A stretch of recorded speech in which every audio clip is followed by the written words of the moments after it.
just as we start Recording in getting progress. ready. Oh, I realize I also have not been sharing music, so let me do that.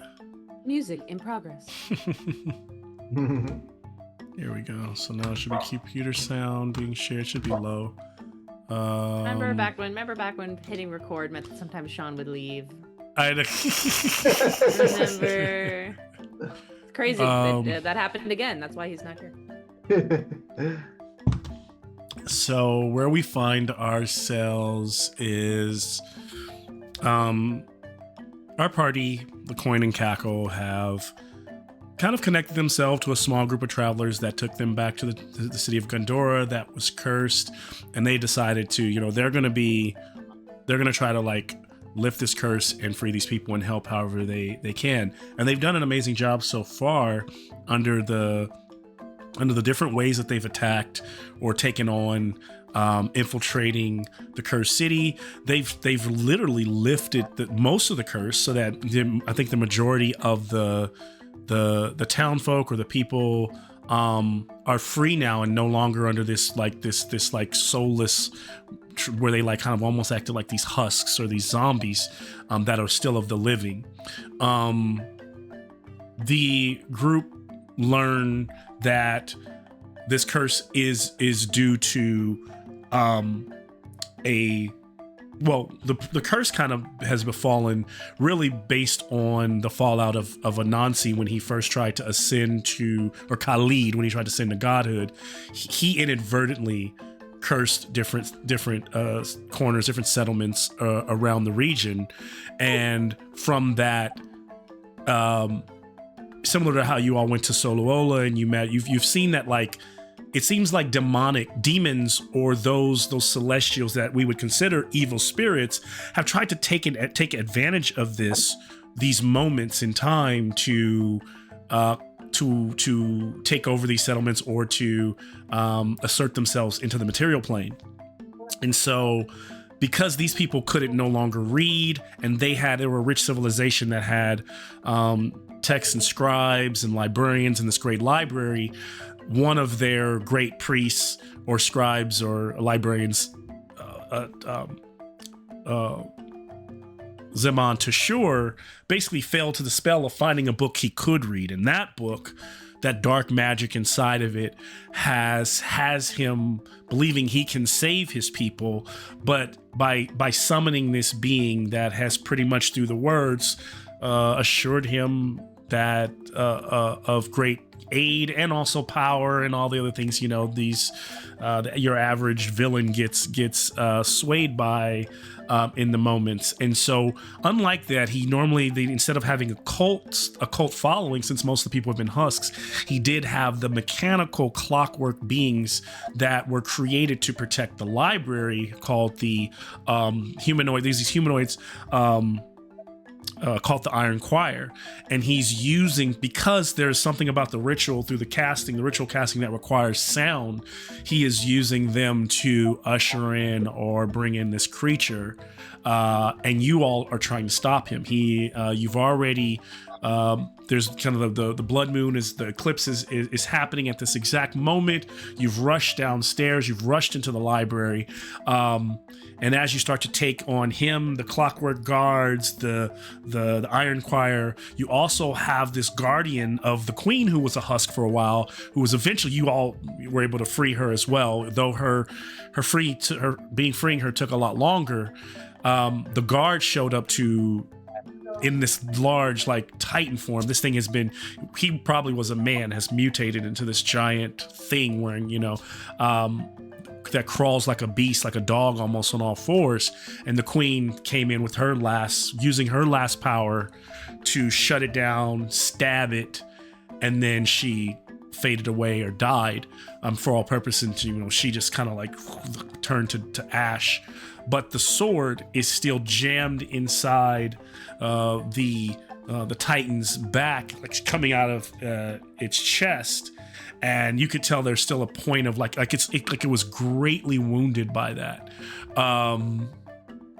So it's not 100%. And all this is happening as you also are trying to stop, like I said, the ritual. And I think I recall Makeda using one of the candelabras to kind of burn the book. And so proving that the book can be hurt, but there was like a force field over it. So the book is not destroyed just yet, but has been like damaged, singed.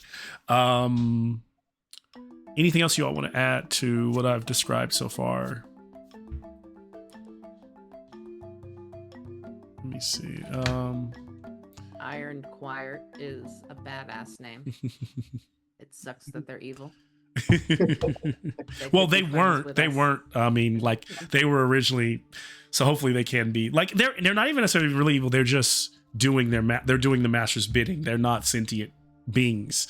So they're soulless homunculi. Yeah. Yeah, good way to think of them. So in that regard, maybe they can be repurposed. But they're ancient and they are like not ancient, but they're like very well crafted. And who knows who crafted them? Maybe that's something you can learn if you can actually save Gondora in future episodes. Let's see. I think there's something else. Okay, so then what I will do then, if no one has any questions or anything like that, I will start to break down just a couple of extra rulings on today's today's combat in terms of, let me see here. What am I looking for? No, that's not what I want you to be able to see. The tabletop.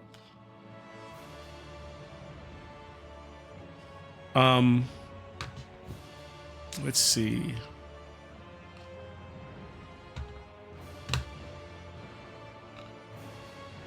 Okay, so of course, once we start, I'll actually kind of give us a full dramatic opening, but there's a few things that I want to be kind of clear about this fight because, last time we had a weird episode where we'd only like played a little bit and then we kind of stopped, had that great argument. We got distracted. It's an important, we can't fall into the trap of the mid-game shooting the shit. The mid-game shooting the shit. Because if we shoot the shit at the beginning, usually takes like 30 minutes, maybe up to an hour. Totally fine. Cool. If we shoot the shit in the middle of the game after like the bathroom break, no. Yeah, that's rarely ever happened. Yeah. That's rarely ever happened. But it does. It happened last time. So a couple things that I think because of that, I didn't really make clear, but also was because the fight was just starting, is you all noticed that during this battle, couple things. Every time like the choir or Zemon Tashur put some form of action or focus on the ritual, I put a marker on the ritual, and then you would do something and we took a marker off. That's very important because it's a mechanic that I don't want it to be vague. It's one of those things where I almost want it to be very above board what the stakes are in this fight. And so what it is that at the beginning of every round, so at tonight's beginning, these are a couple rules above board. If the book is still on the altar, because I'm also sharing that because now I know that there's a focus on trying to stop the book, so you know that now. If the book's on the altar, I will add 1 to the ritual tracker. If it's still available, I will then ask myself the question: are there more than half is the Iron Choir fully intact? Right? If yes, the tracker will move up 1, and then if that has changed, that maybe that's not the case. If Zaman Tashur is still alive, that will move the tracker up as well. If there are 6 or more trackers, six or more marks on the tracker at the beginning, at the top of a round, you guys should be worried. And be concerned for a fail forward. Consider it a major fail forward, because the story, you may not die, but it may change the story dramatically. It may change the outcome of this dramatically. If the ritual is no longer possible, then that's a good thing. Also, during the game, during the Iron Choir's turn, they have 2 choices. They can continue to ritual cast and move the tracker up by 2 on their turn, or they can concentrate on the ritual and take an action, like cast a spell or do something to you all. Zamantashir is the same way. He can concentrate on the ritual and move the tracker by 1, or he can and cast, or he can concentrate if he concentrates fully on the ritual, he'll move it up by 2. So there's a chance for the choir, between the choir and Zaman to get a +4 in 1 round. But that's also depending on if they're on the back foot and they feel like they need to attack. If they only attack, they only move it up by 1. There are ways to further remove tracks, but I will keep those to myself. And then the only other things, this session, unless you come up, remember I did share before, like the improvised weapons. These are the braziers that can be like swung on chains and used once to cause fire damage. Pulling a random book off of a shelf and reading it, there's a 50-50 chance that it casts a spell. There is these are the kind of usually improvised weapons. Remember, you're probably going to use those as like last resort, but just good to know that they're there. I don't know, you might want to do things with the tables or things that I remember also there's potions and alchemy things that can be used on the tables or thrown at people, and glass breaks and maybe it's poison or maybe it's some kind of alchemical fire. You never know. That'll be randomized as well. What else? Okay. And then what else I want to be clear about. So Vort, or the Queen's Guard, there is a giant sword in his back. Clearly that has damaged him. It has bloodied him to a point where he's already flashing red, but he's also very strong, because she dealt a major blow to him. The sword can be pulled from his back if someone wants that magical weapon. That it will require, it will require a action, and the action is in 2 parts. It is both an acrobatics roll that needs to be succeeded and a successful Bane strength check. Would this sword happen to look good with gold armor? Does it match? I think it would. Yeah. And then if you succeed, then you'd be placed within 10 feet of the creature, fine, and it will do damage that turn, and then you'll have the sword going forward. Just something to think about. And then that's really, I think, all my major. Oh, there also is one other thing. I'm not going to tell you how this plays in, but I just want to make sure it's a feature that you understand about if we were looking at the room, right? This is, okay, the thing is being summoned. There are 1, 2, 3, 4, 5. There should be 6 of them, and 1 at the back here. 1, 2, 3, 4, 5. There are 6 Iron Choir members encircling the creature that's being summoned. Vort is here. Okay, now by the way, if you're very smart, if you're very observant, you remember that last game he was on this side. So I know it's not changing the structure of the castle, but just for my camera to make it more dramatic, I put the staircase on this side. This session doesn't change much. Doesn't change exactly where Ashton was in relation to him attacking, but he's just on this side for the sake of making it more dramatic and so you can see him. Let's see. If you see a bookcase along the walls, that's where the bookcases are. And then this is, of course, this is the lady that you met. Scratching her name right now. The rest of your NPC friends are there. The matron. Yes, the matron. This is Zaman Tashur on the table right there after he had backed away after casting. And then this right here. This is a giant whale. I talked about just being a pit. A huge pit right here. So you could be. This is the as I think Jameson called it, this is Sparta pit. So just know that's there. Called, technically. Geologists agree. So it's large enough for many things to fall down there and be removed from combat. Something to consider. So there, I think I have given you all the information you need to move in this combat. And we can go ahead. Do we want to take a bathroom break or anything before we start, or should I can use it. I'll do the same thing just so I don't have to go as soon as we start, and then let's get it going. Wow.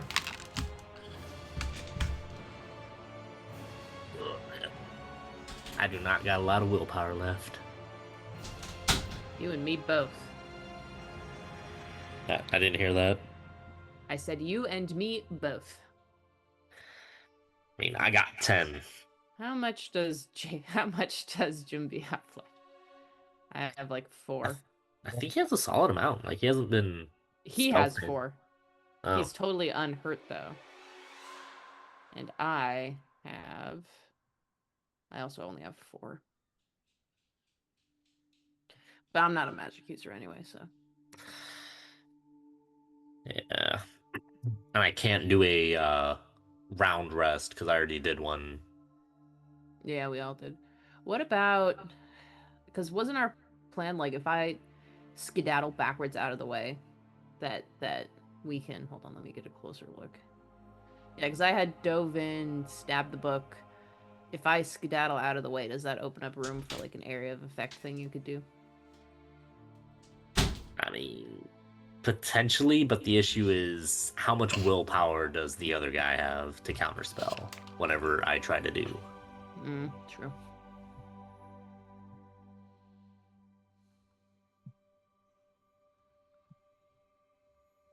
We just need to kill him however we can. Yeah, because we've solidly damaged him. Yeah. Because the main thing I would really want to do is just hit the Queen's Guard with just everything I've got with lightning. However, lightning costs double willpower indoors. And actually, I don't even have enough to, because I would need 12 willpower to do that at third. Do we have? You're up top in the If this is our card pull in the encounter right now, then you're up top. So it's up to you how you want to set things up. And then he goes. Maybe it would be a good idea for you to unload into him though, because then you'll take his attention for his turn, which is right after you. You know what I mean? I don't see the alchemy rat. Oh, Nope. It's under encounter.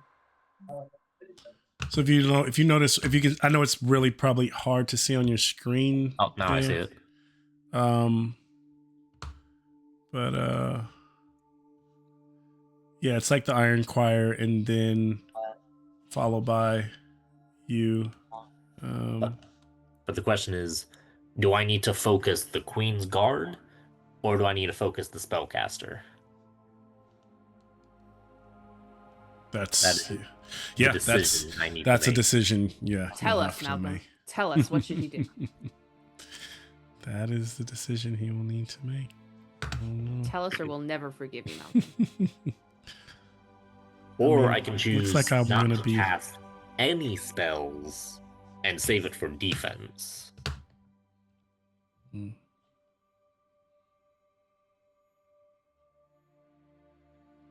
Because I could cast a normal spell at third level and then still have some willpower left over. But it's mainly because I wanted to use lightning because of the metal armor, and I feel like he's a tanky boy with being a giant metal armor thing. And lightning ignoring the metal armor is very nice. Yeah. As well as he's got a nice lightning rod sword stuck in his back as well.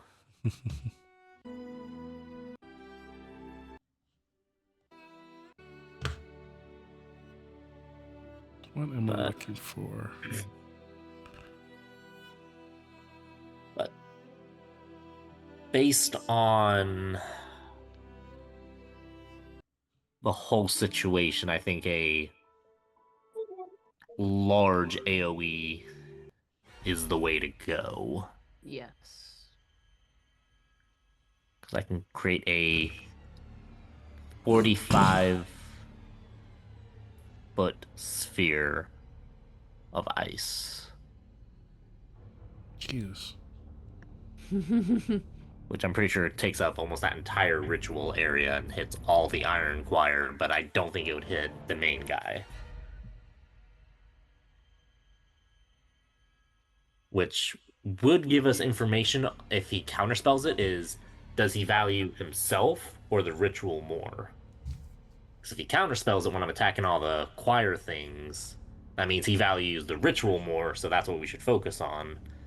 But if he doesn't counterspell, it means he's focused on his own self-preservation, so we can disrupt it more. It's a good assessment. Yeah, I like the thought process. So the order is yes. So then maybe though, because Kazan goes after you and the big guy, maybe Kazan can knock some metal-covered sense into spellcaster guy after you ice bomb the room. Yeah, but Am if I I attacking the spellcaster or am I attacking the big robot thing? We're debating.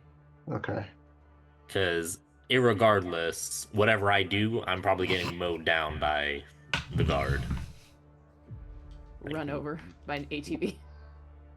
Yeah. Your little mini just like right in front of it too. A white beard of your little mini just standing up. It's like done. Austin Powers when he's in front of the the roller, you know? No, stop. Not Yeah, groovy, man. It's very Those are sexy, weathering heights. yeah. So it's also a choice of my character of self-preservation by attacking the big ass thing after me, or try to stop the ritual. Well, isn't on a longer timeline, isn't stopping the ritual also self-protection? Yeah, but there's big old ritual, and then big motherfucker right over there looking right at me with absolute malice. All right, well let's jump in and see what happens. Don't listen to any of that. Forget what we all just said. No, yeah, I forgot. Completely gone. In one ear, out the other. I mean, I try to stick to my back. I try to stick to, even when I listen to y'all's, I will say this, as honest as possible. When I hear y'all's plans, I try to stick to my initial plans of what I think my villains are going to do, and try not to be swayed by them, unless I think that they would see what you're doing as you're doing it. I usually try not to do that. So I try not to meta. I always want you guys to meta in that way. So it behooves me to try not to do that. So I will say I try to practice. My students called me out today on using behooves. I used the word behoove in class. And one of my students was like, damn, I'm loving behoove. I'm like, okay. Yeah. Tell that student they would love the military. Like, Hey, I probably only use it because I play games with Cheryl, right? Like, so, this is... It's a good word. Cheryl makes all of our vocabularies better. Whenever I play this game and I can't find a word, I'm always like, God damn it, in the presence of Cheryl too. I can't.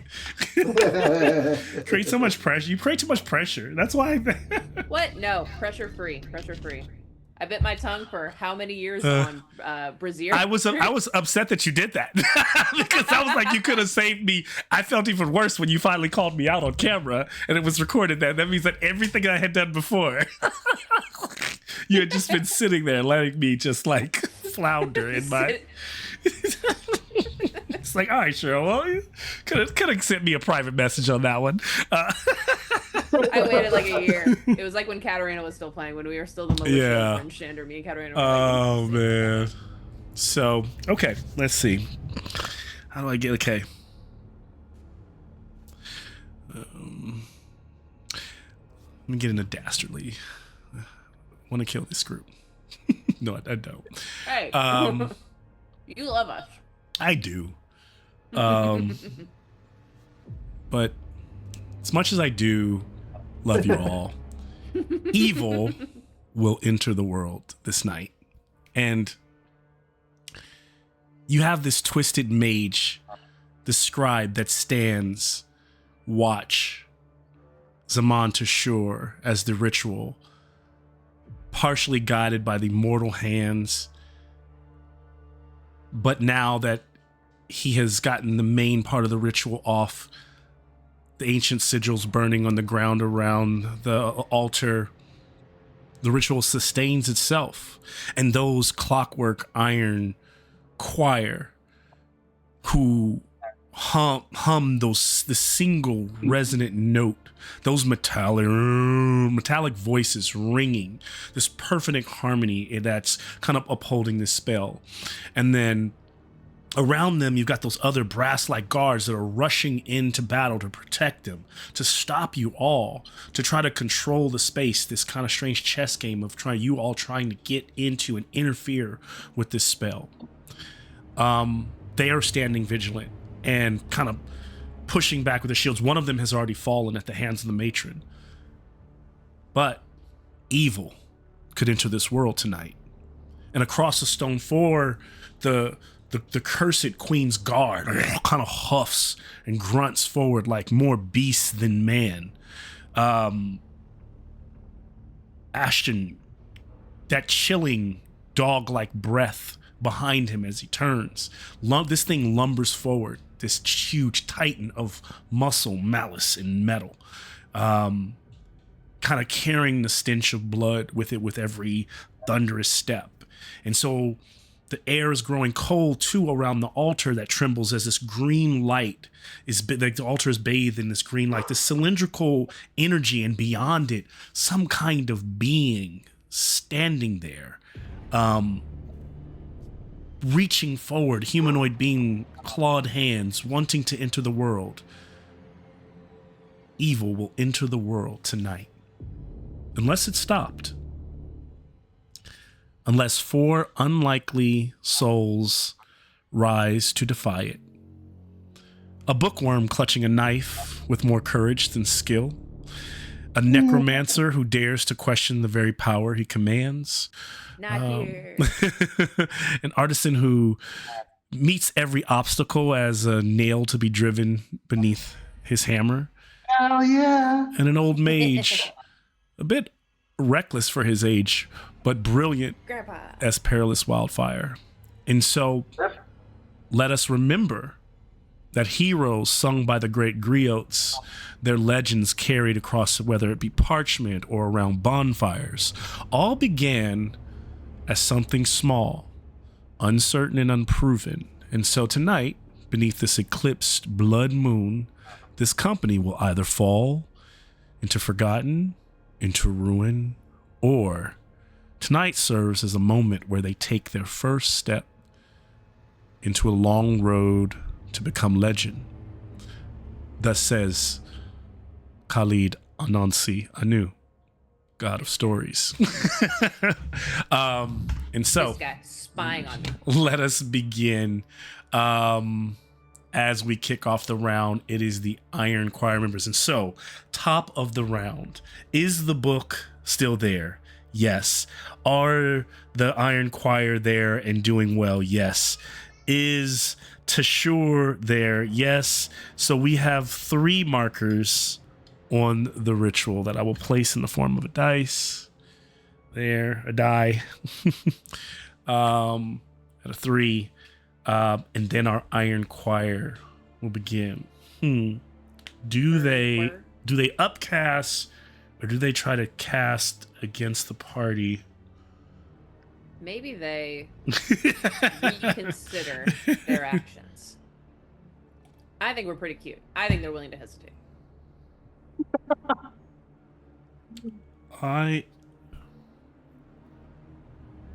They're gonna just be like, Do oh. they consider the hound as enough of a distraction to keep them safe while they do this? If that's even in their thoughts.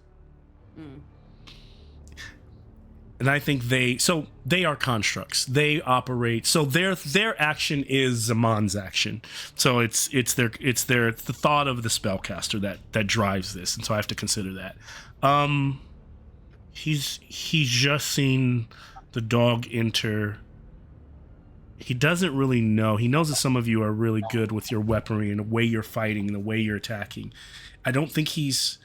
You and him had a back and forth, right? So he knows you're a threat, right, Ashton? I think any wizard that's casting a ritual is going to consider any other wizard in the room his first threat. That's just the way it is. And so one of the casters will pivot away. He will bring the ritual up to 4. and then it will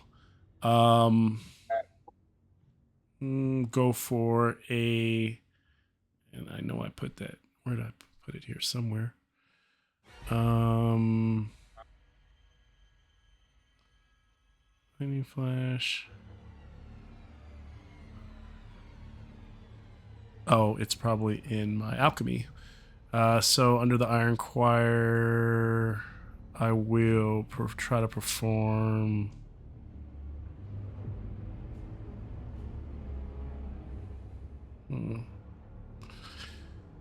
So so one of them turns, and it breaks a bit of the note, the unity of that one note that's going up. But as this one turns, it changes its tone, a tone that is focused and driven directly across the room towards Ashton.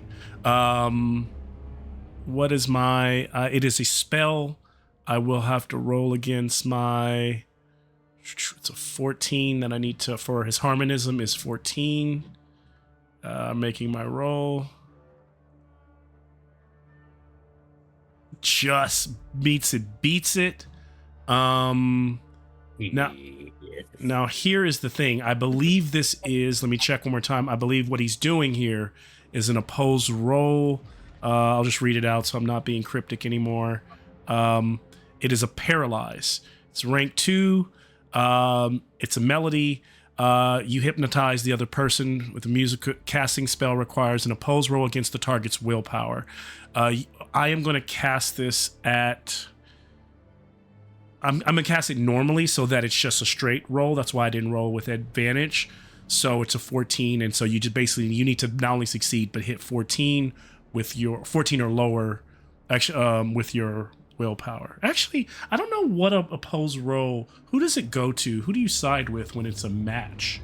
If both people succeed. I've never... Do it again. I think it's whoever gets the lower roll overall. Right, but what happens if you both roll 14 and both are success? Whoever has the higher willpower? Yeah, then I'll just probably go with, yeah, that's a fair, probably whoever has the higher willpower. Okay, so then go ahead. So you're just trying to beat my willpower check. 7.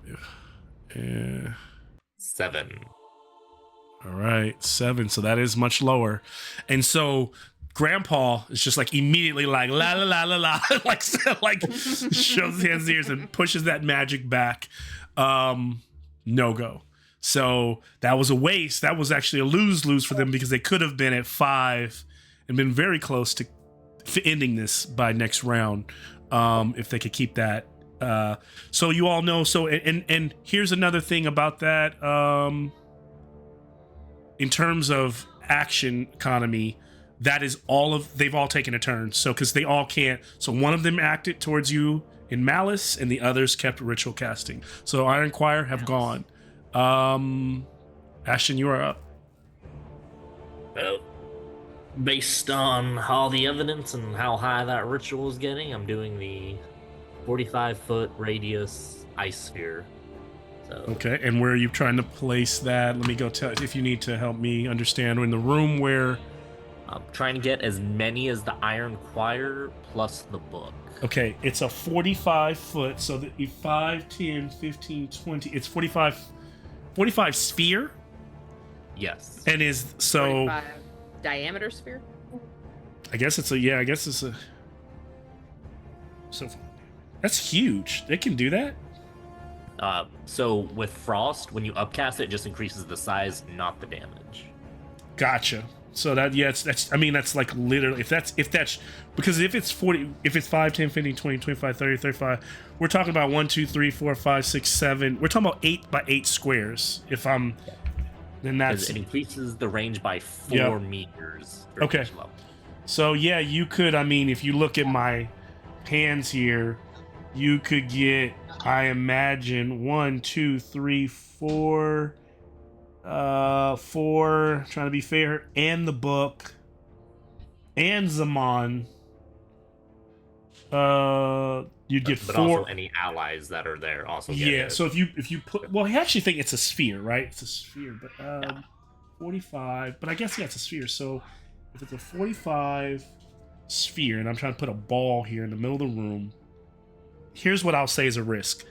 I think with the way you place that sphere, you're gonna get the altar, the book, the 4 guys.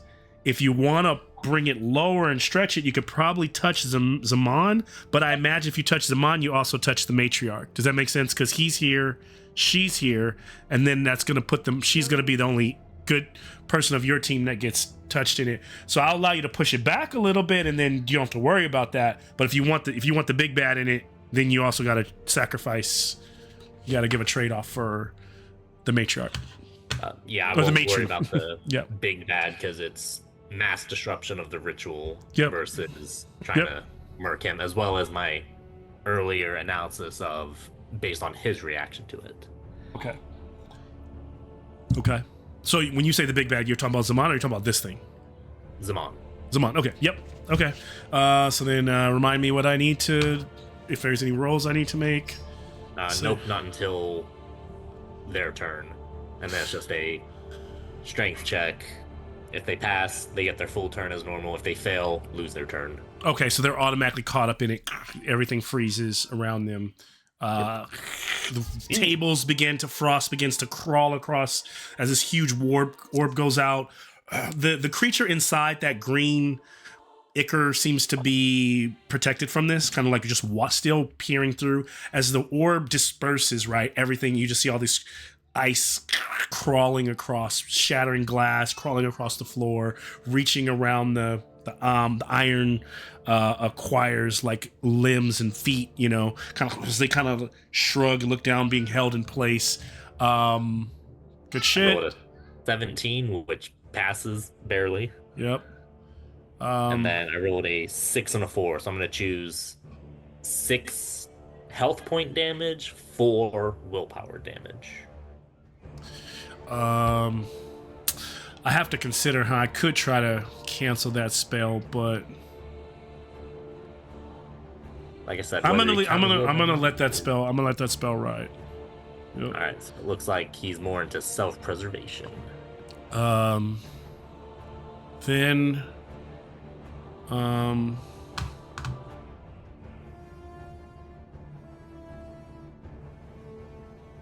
Patience, do we just Shell, then do we I'm decide gonna which move. way I go? I'm gonna try. I think I'm going to the run. idea was to try and get main mage guy. Okay. by the way, also in terms of when we've been doing I just want you guys to understand, because I was rereading, when we do the switching of initiative, what that is, the person who's switching with someone is essentially waiting to go later. So a lot of times you all are discussing as though which is fine, you're not doing above board, but the person who wants to switch is the person who has the power, because they're choosing, if they're above on the tracker, they're essentially they're choosing to delay their turn. So somebody says, hey, I'm trading cards with you. You actually can't say no if they choose to, because you just want to delay. You just want to go later. Monsters will never do it. And you can do it. You can trade cards with a monster for that very reason. So you could be like, as long as you can go first. And the rule book also says the reason you might do this is, let's say you only have an action and you know that monster's real strong and you don't think you could do enough damage to kill it, but you also know you may need to parry or defend or dodge. You would be delaying so that you could be preparing yourself for a parry, that kind of thing, which is why the switch works. So that's kind of like the fundamental understanding of why that mechanic works that way. You're waiting. It's basically saying, I'm waiting. It's a holding of your action. That is what holding your action is in this game. And then the only other thing is a reaction. Reactions can be, so if you held your action, your reaction is to parry, or your reaction is to evade. So, Now I'm gonna move further down the hallway. Okay, and so let's see. Let me get you a larger shot. When you say further down the hall, where would you like me to send you? Like just directly away from the entire fight as a whole. So not towards the hole, but 2, 3. Yes, That's about 30 feet. That's a wall there, so it's 60 feet. So 30 feet there. That way, at least the big guy's got to move a lot further to try and get my ass. That's true, and he moves 7, so you saved yourself there, unless he dashes. Looks like our buddy Jumbi is gonna get it instead. Let me Oh no. let me take a look at what I think he's gonna do here for his first action. Sean may not be getting fired tonight, but he's definitely gonna lose his character. No. So let me see.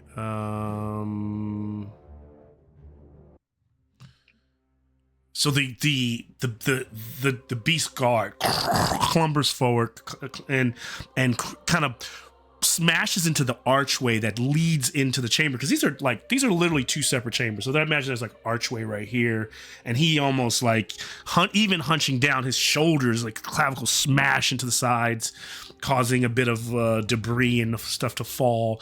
And he raises this huge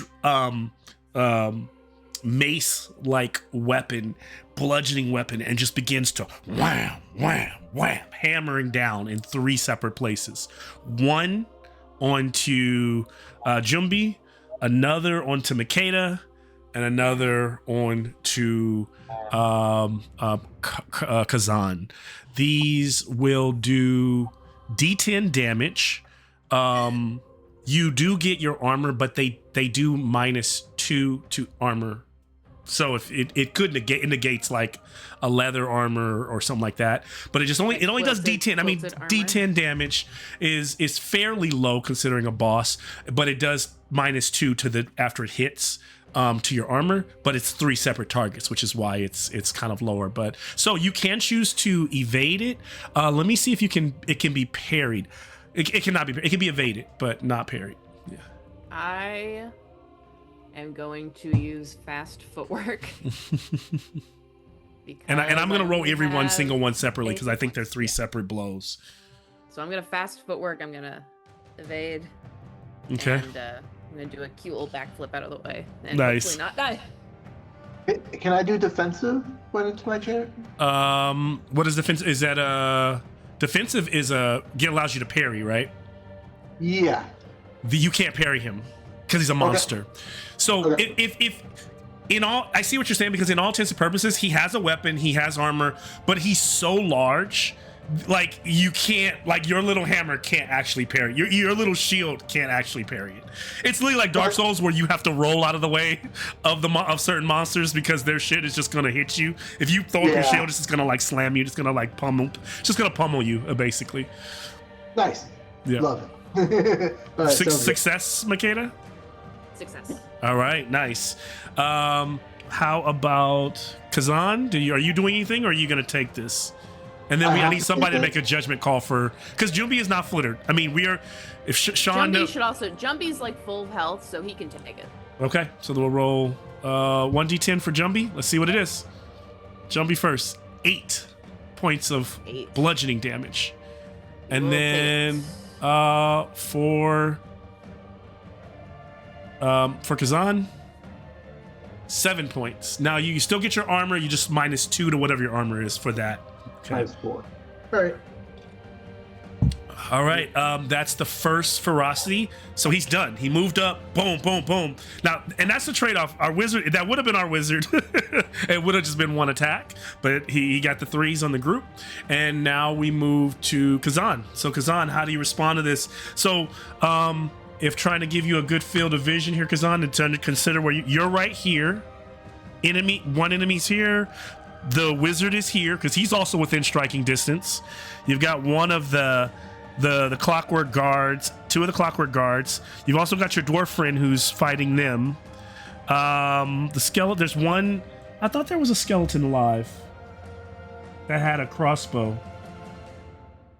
Was that? No, I think all the skeletons had died. That's what it was. There's one skeleton here that Jumbi has right here, and then the matron. Yeah. So just so you can have if you don't have any questions, that's what you got. What do you want to do? I know you guys want me to go after the wizards, but that thing just pissed me off. Do what you got to do. Yeah, Kazan would just get pissed and hammer the head in. So he will go for the attack. So now is he going for just a regular hammer attack, or does he want the sword out of the back? Oh,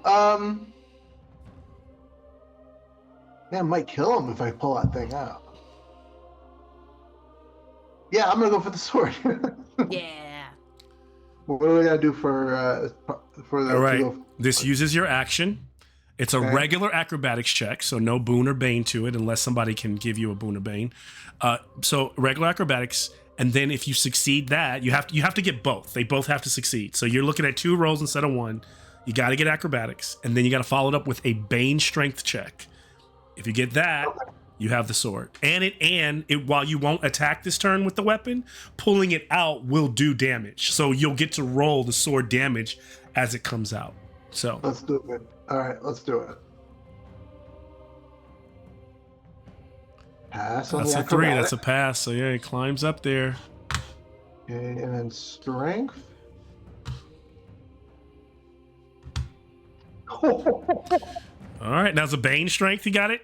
Still got Yeah, it. I did twice. All right, nice. Yay. So describe for me as you what it's like. What are you doing? It's like it's just finished hitting you with that blast. As you roll off of it, take it away. So I mean, Amazon did it pissed. So he like grabbed it and he rushed it on all fours, running up his back, and then he slams his shoulder into the sword, so the sword goes kind of tilts forward, Yeah. and then he runs behind it and it pulls it back the other way, and then Nice. slices it up. Nice. Give me. You're gonna roll. You're gonna roll 2d8 plus your strength damage, like when you attack something. So you're like your strength bonus. Oh, okay. You know what I'm talking about, right? 2d8, and my strength bonus. Mm-hmm. Is that like my bonus, like the D4? It should be a right? D4 or a D6. I imagine on your character it's a D6. It No, should I'm be. almost there. No. You would no. This is something will never change throughout the game. When you roll this character out, you either have a D4. So what's your strength? What's your strength number? 15. 15. I think that should. You might be a. I thought you needed to be at a 16 to get the D6. I think you need a. Yeah, I think you're 15. You might be a D4. So. So that's what I think I'm a D4. So you're 2d8 plus D4. I'm gonna try to pull up the Dragonbane book. I realize I don't have my physical book here, but I should have. Oh, well, actually, I have my alchemy book. So cool is alchemy has created a new. So let me pull up. Let me take a look at. Dragonbane. Yeah, I mean, you're welcome to roll that for now, but let me. I'm just looking it up for myself. I already rolled it, so. Okay, no problem. what did you get? I got a 14. Okay, 14 damage. 14 damage, not bad.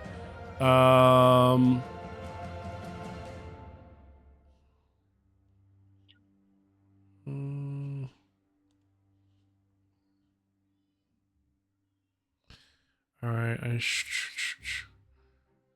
shouldn't be caring about this right now, but I do.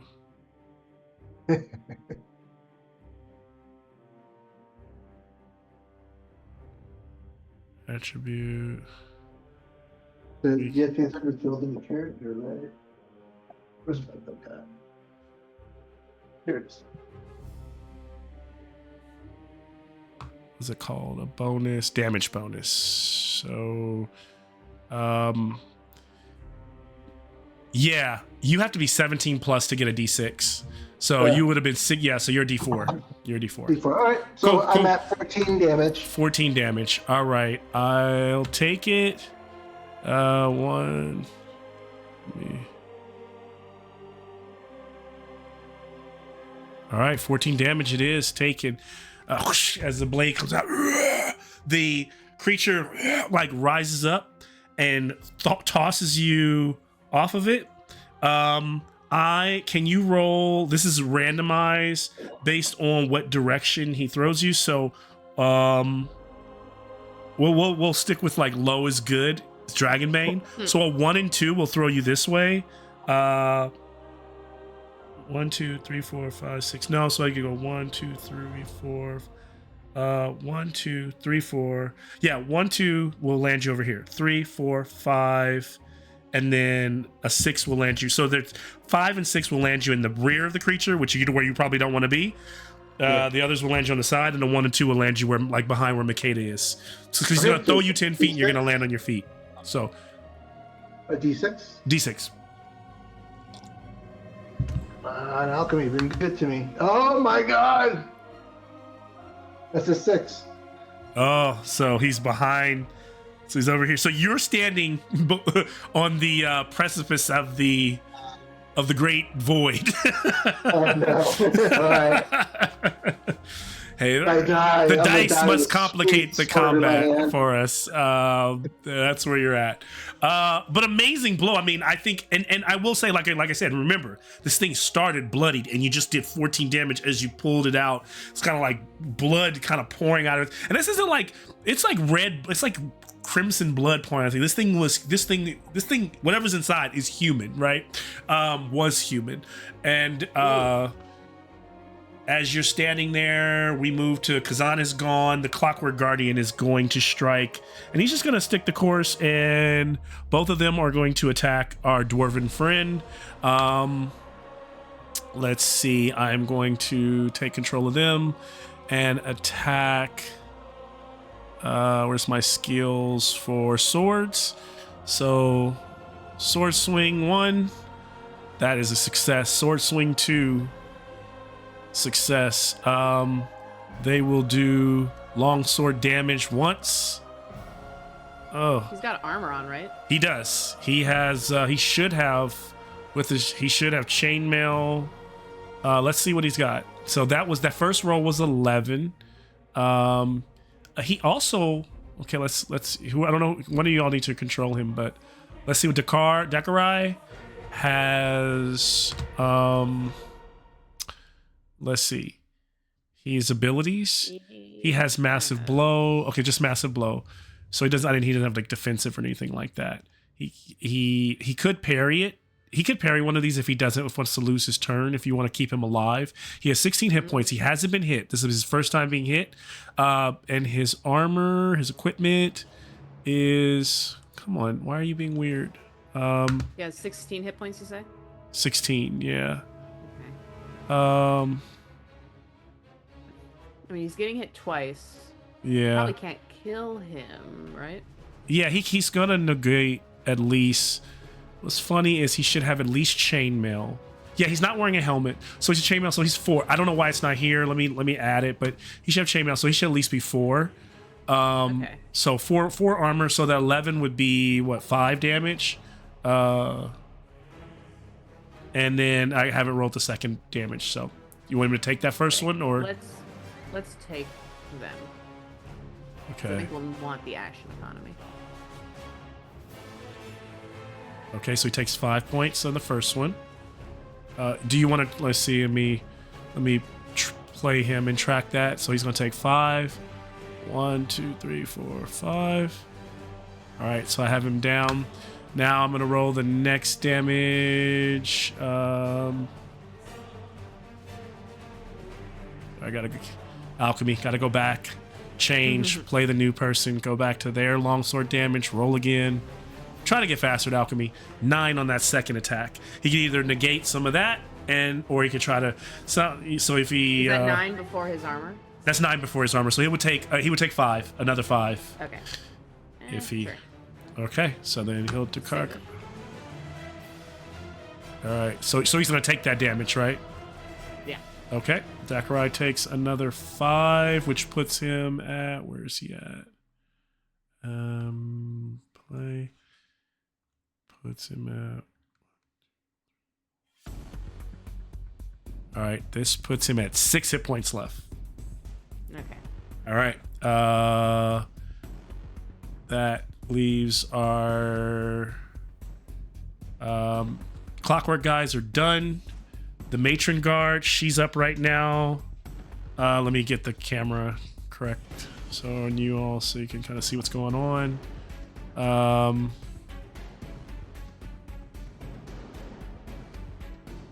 a wild swinging camera here. There we go. So she's here. Trying to find her. Where's she at? Where's she at? I ain't gonna lie, like the first time I got these cameras, I was fucking in love with that feature. I was just like, that's so cool. Now it's just like it's just like every day. But like that was like the coolest thing for me. It's still cool. Keep it cool. Yeah. Malcolm. Yeah, it is. Cool. Yeah. Do we want her to attack the spellcaster since she's in there? Because who's closest to her right now? So closest would be there's the two metal guys, and then the spellcaster could be 5, 10, 15. She's got to move around the table, so I don't know if she's got it to rip 1, 2. Okay, so just attack the metal guys She that could are near her. she Keep them occupied. or she could attack the iron the iron choir as well. They're open. One of those guys is open as well. She can grab the book off the altar. She can attack the book as well, or because remember we talked about burning the book. I mean, I don't know if no one's ever tried to grab it. We tried to hurt it. We don't even know if lifting it is possible. Because who knows? Because remember, we did say when Makeda hit it, like that force field, like she saw it, like it sparked. Oh yeah, I'm like, some of the pages singed. Yeah. So and then it proned her when she got thrown back. I think she should take up action economy and attack someone. Because wait, order of operations can. She goes, then Camila goes. Skeletons, Titan Guard. Can I swap with her? Let me see if she can make it to Tashura. She is. I'm trying to look at her movement. Her speed is 10, meaning she has 5. So 1, 2, 3, 4, 5.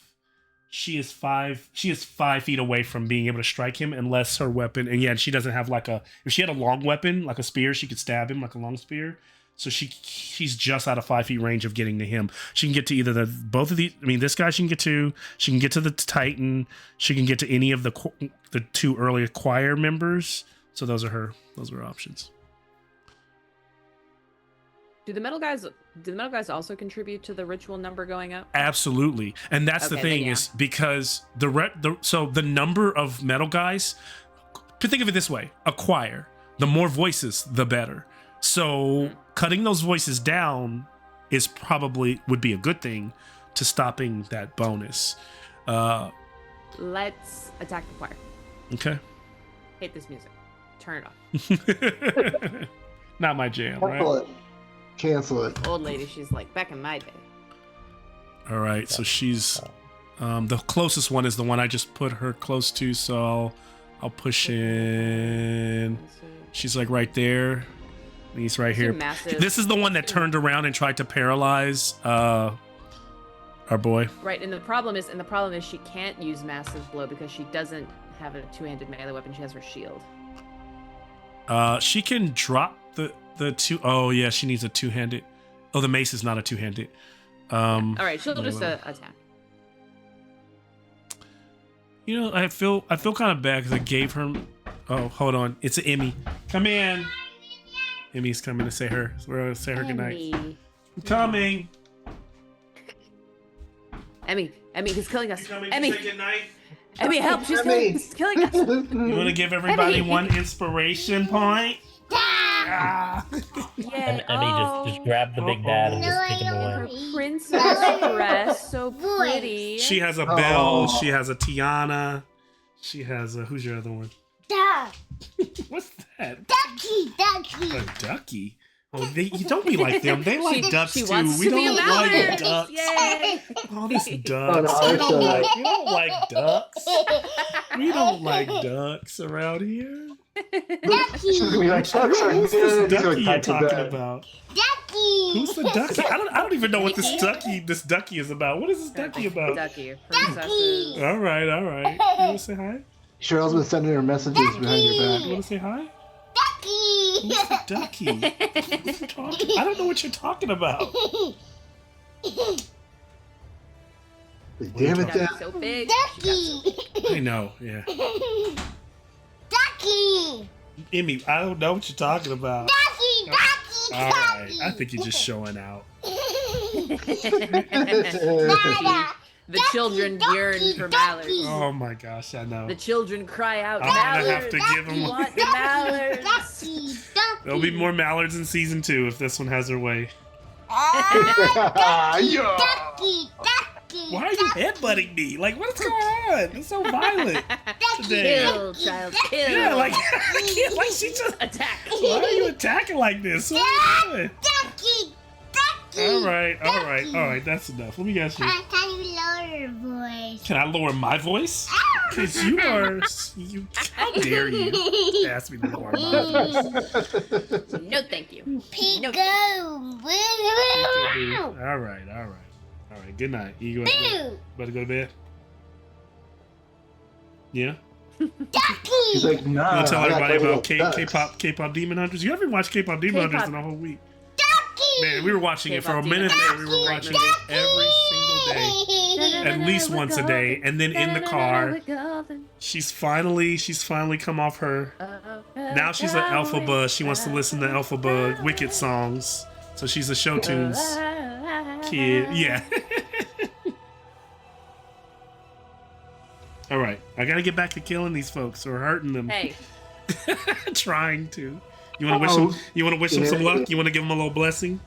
Yes. Bye. You want to say they'll be okay? You want to? TPK. Say TPK. You want to roll a die for them? And if you hit a 1, they'll get something good. Go ahead, Yay. roll it. Big money. Big money. Big money. Ooh, it's a 3. That's close. I'll give them some. I'll give them That's some for that. close. Yay! Mommy's call. Yeah, big smile. Upside down. Alright. That's right. Later tonight when you wake up. I know you'll wake up. Planning ahead for the wake ups.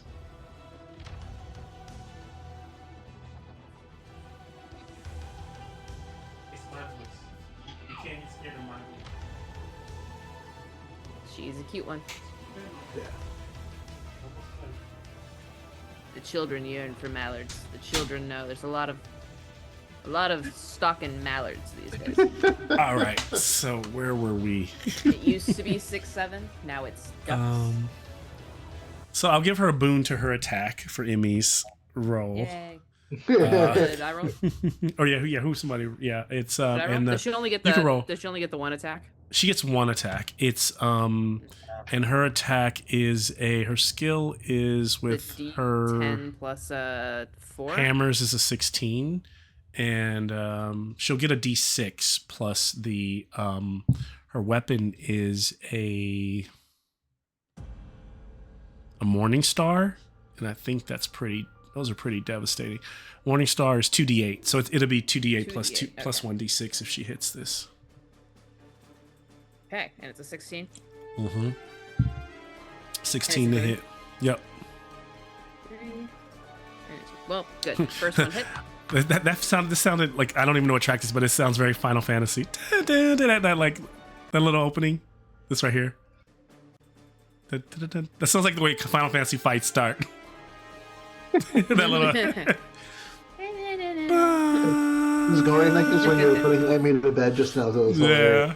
It was a good theme. That was your boss fight. Yeah. Right, 14. 14 damage. All right. Yeah. And that's to one of the choir. Let me take a look. Choir. Hit you. Ugh.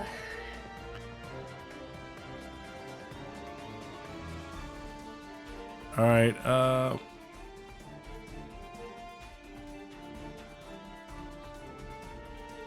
That.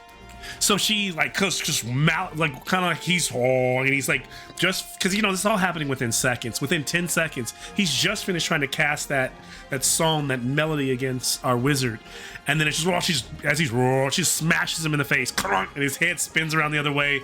The hood comes off, realizing it sparks. The cogs kind of sputter and jam, and it collapses over, Yay. dead. Good. So we have lost one Iron Choir member.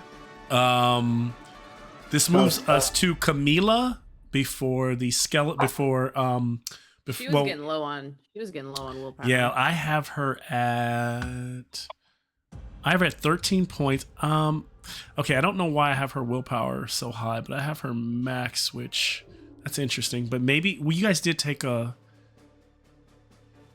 You guys took a rest, and then like I gave the same rest to everybody. So yeah, I think she's back up. She's 16. So yeah, she can do whatever. You know magic more than I do. Do you want to run her? Yeah, I can run her. I can tell you what she's got. She's got. I said Ashton. Oh, Ashton. Excuse me, Jameson. Take it away, sir. So you said she has. Like DM the I was gonna have her do a magic trick. I mean, I was gonna have her just actually on the Dragonbane boards. There's one magic trick that everyone is saying is broken. That's everyone's saying now that there's concentration spells in the new rules. Everyone's gonna use this one magic trick. Learn this magic trick to break concentration, because if you take damage, you lose the concentration. And so there's one magic tricks automatically succeed, and there's one magic trick called flick, and you basically like flick a coin or something and it hits the person and it causes 1 hit point no matter what. So if a wizard casts a spell, you just flick them and then it like drops it just immediately drops their spell. So everybody's like, they gotta fix this. So yeah, like yeah, but you can also counter magic a cantrip for only 1 willpower. Yeah, that's true. So let's all right, so you're right. Good call. I'm gonna say she's gonna follow in Ashton's lovely footsteps and do the same thing, because she does have the frost spell. Okay. But I think unfortunately this one will get. Oh, I know why she's hearing. Let me see. Emmy's saying she's hearing the voices in the other room and it was scaring her. And I'm like, it's just my voice, but she's hearing you all's voices, because for some reason I just realized your voices are coming out. Your voices are coming into my headset, but they're coming out of the computer as well. And once I take a break, I'll try to fix that. I don't know why. Yeah, I just realized tonight I'm getting double voices. So I heard Jameson's voice. I was like, so she's hearing Jameson's voice, Cheryl's voice through the wall, and she's just hearing all the voices. Don't do that. Oh yeah, yes. But yeah, go ahead for now. We'll imagine after this round we'll take because we've been playing for a while. We'll take a 5-minute break. Alrighty. Just a upcast, so it's gonna cost 6 willpower. Okay, to do the big one again. Large frost. Yep. So she'll take the 6. She'll be down to 10. So I'll control her tracker. That's a 5. I won't make decisions for her. Cheryl said, "Do not let the dungeon master make decisions for her." And then that's a 5, so it's a success. Sounds like. And then she and 4. Now here's the thing: why is she casting a double frost if they're already? Is she putting it somewhere else? I'm a little confused. I just thought about that because just for the damage. She's just gonna do that. So did the first frost do damage that I didn't roll for? Because I don't think I ever rolled for damage. Yeah, the first frost did 6 hit points to all the things it hits and 4 willpower points to all the things it hit. Oh, okay. So I never. Yeah, let me add that because I never tracked that. So that means I didn't know all the Iron Choir would have had 6 damage. So let me put that in there. Okay, so another 6. So that means they all have had, and then that means Tashur would have taken another 6, and would have had 4. Tashur did not take it because I chose not to damage him. Okay, got it. And then 4 willpower. So then they also have lost some willpower. Okay, duly noted. Yep. And then they're taking another 5 and 4. So 5 hit points. Another 5 hit points. Ooh, okay. And 4 willpower. And 4. Okay.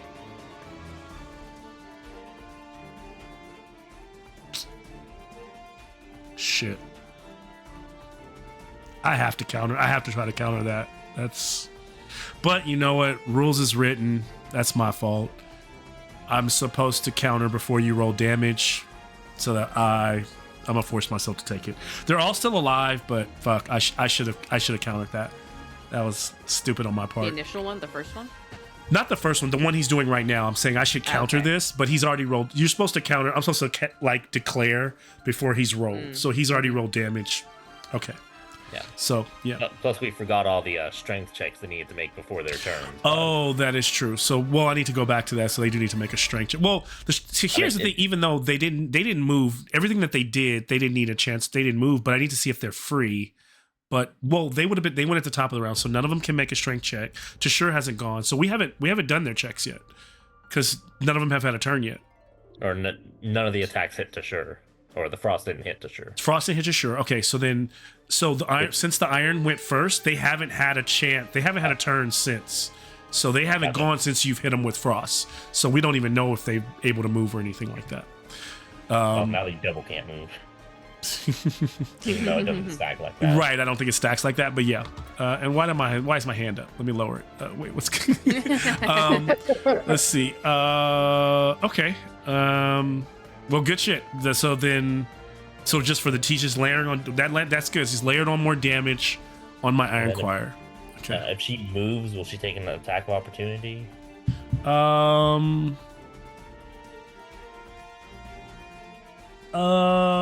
There is a chance that she does.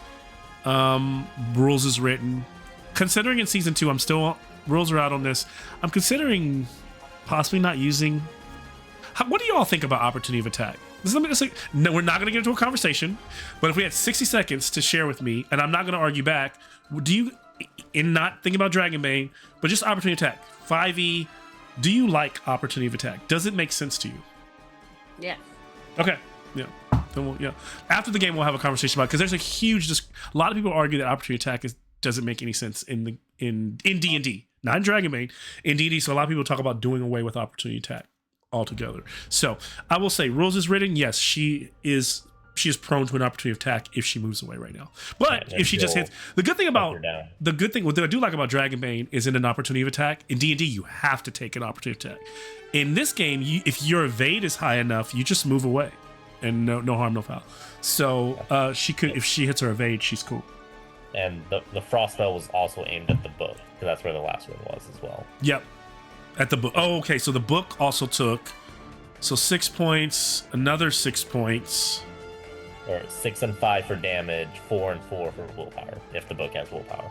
Okay, the book begins to burn, like begins to freeze, and then it gets so brittle. You watch as like the pages kind of crack and like burst into like little sparkly, shimmering dust, and you hear Tashur yell out a no, and it reverberates throughout the chamber, and even like the hum of the choir falters for a moment. So the book is no more. Darn. Yay. I'll have to learn a thing or two. If you learn No, from that not worth book, it, you yeah. might be going down his road. Yeah, it's not worth it. Hey, I'm sure I That got book a is higher like willpower. holy cursed. I got a 19 willpower. I hear you. Which you shouldn't be able to have. You should only have 18 as your max on your attribute. I rolled an 18, and because I'm old, I get a +1 to int and willpower. So there you go. Yeah, there you go. Rules is written. Power of wisdom. Power of age.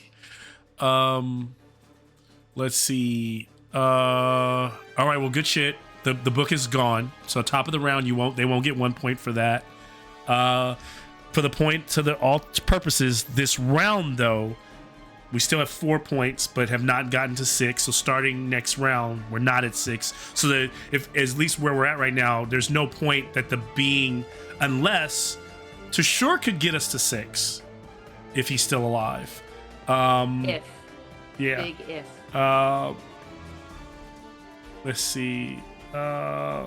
Whose turn is it? Actually, let me see. Let me check something. Am I supposed to? Okay, I'll roll for that later. So at the end of the round, I do need to make a roll because the book was destroyed. So that could help you. Whose turn is it? It is Camila's. It is the skeletons. The skeletons really go on Jumbi's turn. So that's really just like it because of it, the way the thing is doing it. But that should be Jumbi's turn. So it's going to be the Titan. The Titan will do this. I like this Final Fantasy music, but it's too light for the Titan. Just play the Vord OST. It works. I will get a strike, and then it will. I have to stick with my epidemic sounds music. That's why I don't play any like stuff that you all find recognizable anymore. Say whole sections of our D&D games was getting like literally like wiped out because of music, and like you guys would be talking and you'd be like, it would just go silent. It would just be like a whole 20 minutes of you all talking that was just like wiped out. So he is going to, or it is going.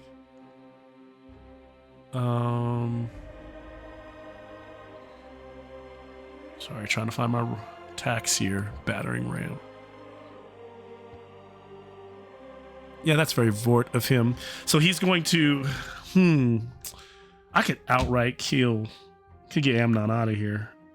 Amnon, Kazan, there I go again. I could get Kazan out of here, but I don't think he would be. He really wouldn't. Even though he's just stabbed him, he wouldn't necessarily be paying. He would be seeing red and seeing what's in front of him and seeing so many combatants in front of him.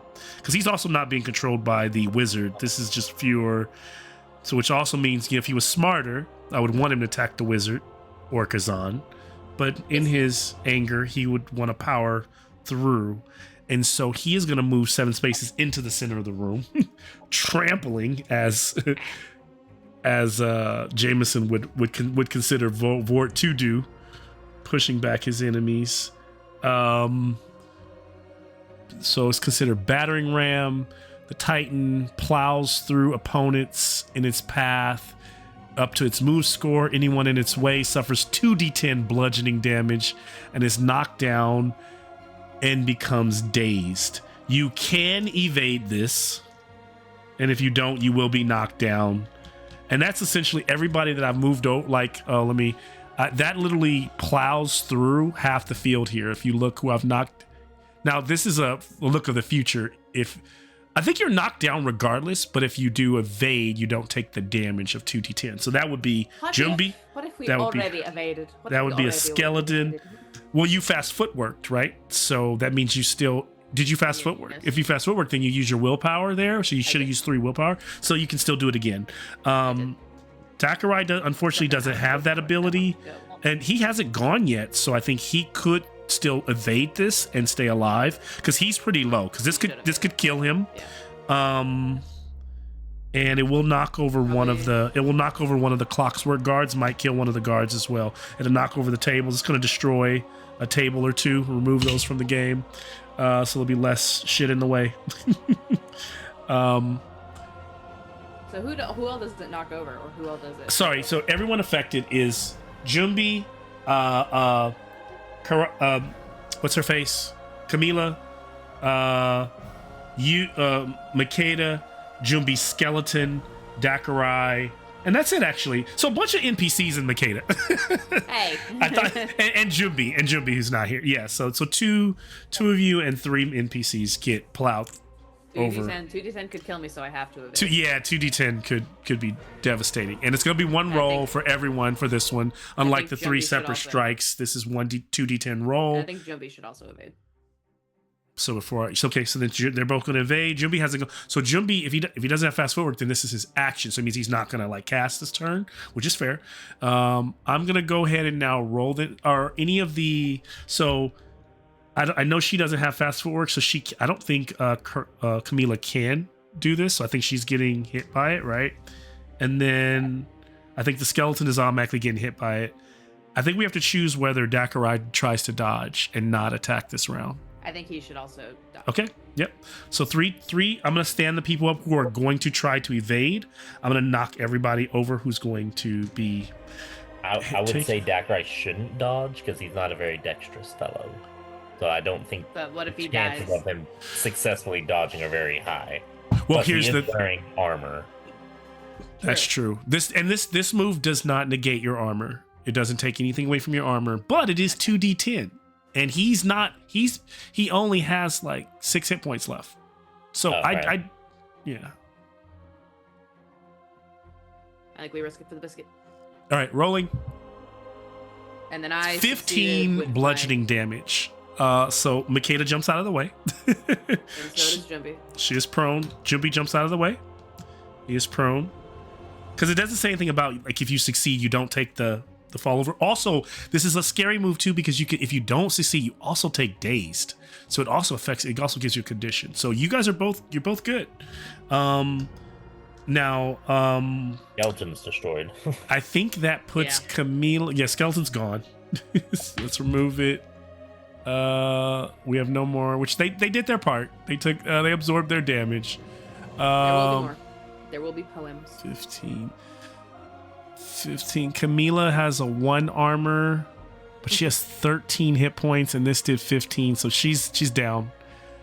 I usually give NPCs 1 death roll if someone can get them up, and then next round if she either passes and she's it, or she fades away, so she's down. Dakarai, someone wants to roll, or are we having him dodge or no?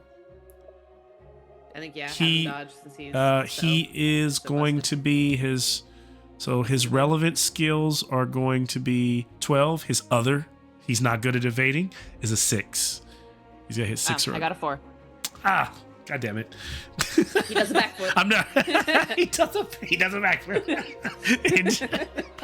Nah, I think he just ducks. Yeah, he just. And it goes with over top because he's a dwarf. All right, so yeah, he's good. He's still prone. And then so I'll mark a marker just to show that who's prone versus Camila is downed. Everybody else, and then the clockwork guy is based on armor. Let me check. He might be dead. I don't know. Let me see. Oh man, friendly fire. Lol. Sucks to suck. What's the armor on these guys? Freaks me out with his legs. Right, the way they're like all like bent.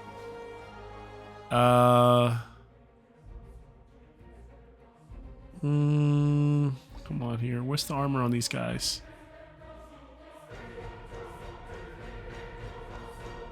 All right, so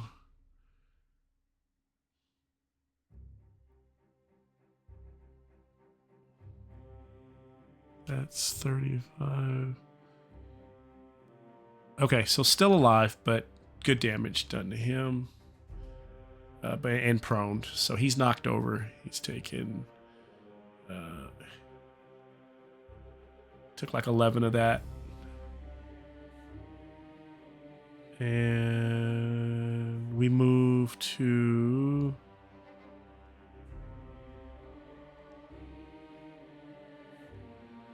all right, and then so we move from our Titan fellow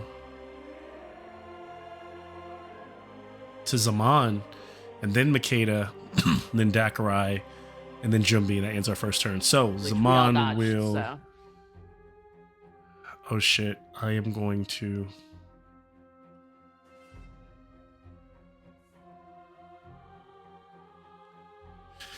I'm gonna go for it. I'm gonna try to cheat y'all. Y'all gonna have to try to hurt me on this. Y'all have to try to stop me.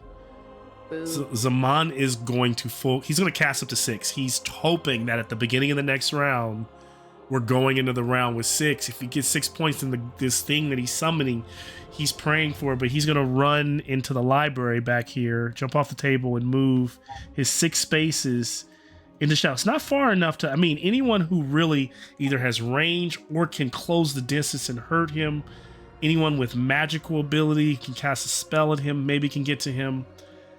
But he's gonna cast up to 6.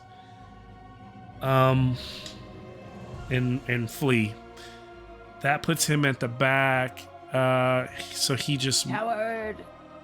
He's like, sorry, let me give you a better look at where he ran. He was here. Jumps off the table. 1, 2, 3, 4, 5. Gets to 6. But he's like right there behind like one of the bookshelves, like in the dark. It's like right there. So there's still line of sight or whatever, but like somebody's gotta be able to get to him to hurt him. He's not hidden. He's not like clearly. It's just he's trying to get this done. He's trying to because I thought maybe more of you might try to disrupt the choir members, and I'm surprised that there's still a good number of choir members alive right now. So we'll see. He's still alive. So. This week's big boy's doing his job and distracting the group from what's happening. So it's Makeda's turn, and she can stand up for free, right? So I'll stand up. She sees her friend. This woman who she's starting, Camila's starting it. Maybe I don't know. I don't know what she considers her, but she's down, right? She sees her bleeding, bleeding from the nose and the mouth. She can. It would take her action to try to heal her or to stabilize her. But that's the thing. So do I is have this my action in peace? I... Yeah, you have. No, Oh, you did fast footwork. I thought you didn't do fast footwork. For the first one, I did fast footwork. Oh, you're out of and then willpower. I'm out of willpower. Yeah. So for the Oh, that was your turn. yeah. You're done. You can. Yeah, rules is written. You don't even have movement, but like, I will give you movement, but like get up, but like she's like head is dusty, but yeah, I got proned initially. I got back up just in time to get proned again. And I get knocked down, and I get up again. Yeah, because you came into this with a lot of your willpower like low. Yeah. And also this is another thing too. The year will give you a chance to potentially learn some things or reconsider maybe like where her I think maybe Makeda this she survives this, she can decide wow, what kind of adventure is she going to be when she goes back out into the world, that kind of thing, Okay. I'm sick of getting knocked down. Yeah, that we move from Makeda unless she wants to move somewhere. Here's what I said. I was like, she can use her movement to try to help people, like maybe help someone, move them, drag them to safety. I'll even allow a help action so that someone else gets a boon on a roll, that kind of thing. But she doesn't have an action this round. I feel like help Kazan kill this idiot. Yes. Is Kazan have a turn coming up? I thought Kazan is gone this round. We're we're at the bottom of the round. There's no one left. Yeah. I took evade. Oh shit. Jumbi hasn't gone, so it's Jumbi's turn. Jumbi evaded. Oh, he doesn't have fast footwork. Yikes. Jumbi would he have survived that? Let's see. No. Dang. That means there's only one roll that keeps us in gameplay because I have to still make a roll on the book, and which it's very high because it's I would need to roll. Can I pray? Can I pray to Eshu?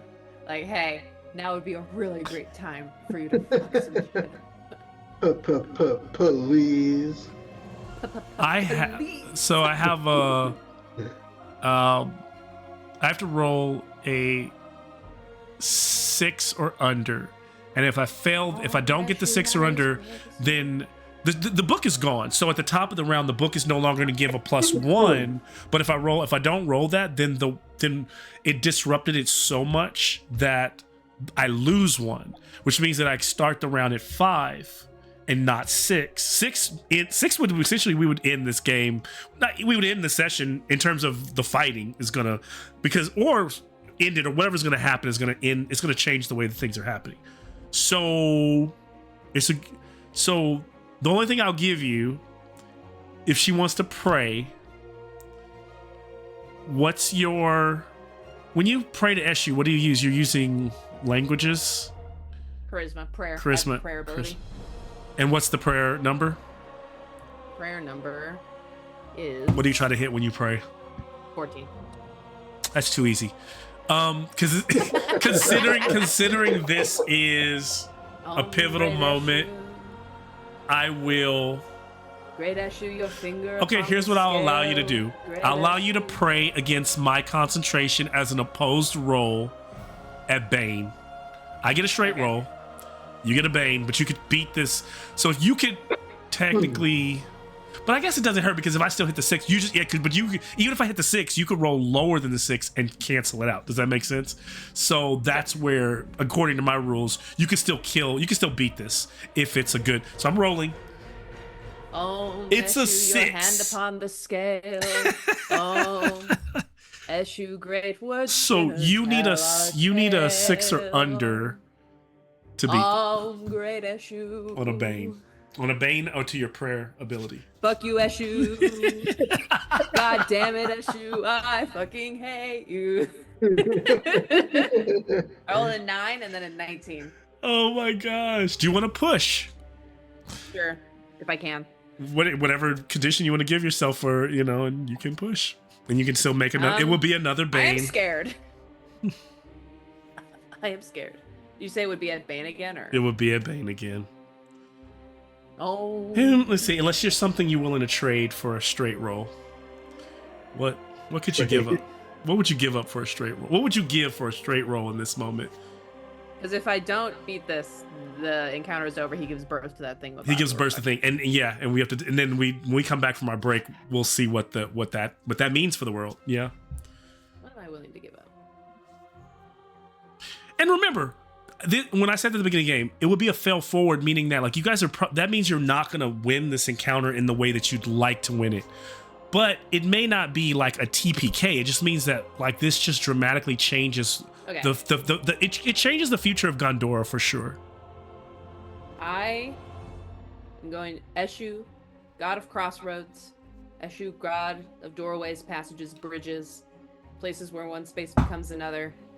I have that ability, Treasure Hunter, right? It's not from Eshu, but I like to think about it as being from Eshu. Where I'll take it. I like it. I'll give Eshu in the future, when I am upon a crossroads, she can tell me where to go. I will do her will. I will choose the path that she wills at some point in the future. I will give her my tread upon a bridge. I will give her my turning at the crossroads. I will give her... Okay. What that will translate into is... I think being Eshu, because I think Makeda and Eshu have an understanding that like Makeda chooses to do things. Yeah. She'll ask Eshu for like her take, her advice, her angle. But this is an I will do it. Move my feet. Move my hand. A favor. Okay. AKA DM saying, I want you to go do this. It's like, damn it.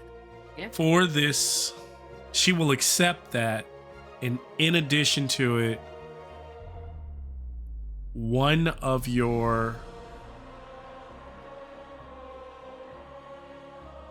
what are you about to do? You about to pray here? About to pray, put your hand on the scale. One of your abilities of choice, any of them, Ugh. any of your skills, A skill. any skill you choose will go backwards by 2. Ugh. Okay. Or you can skip, or you can split it into 2 skills by 1. Okay. I can do that.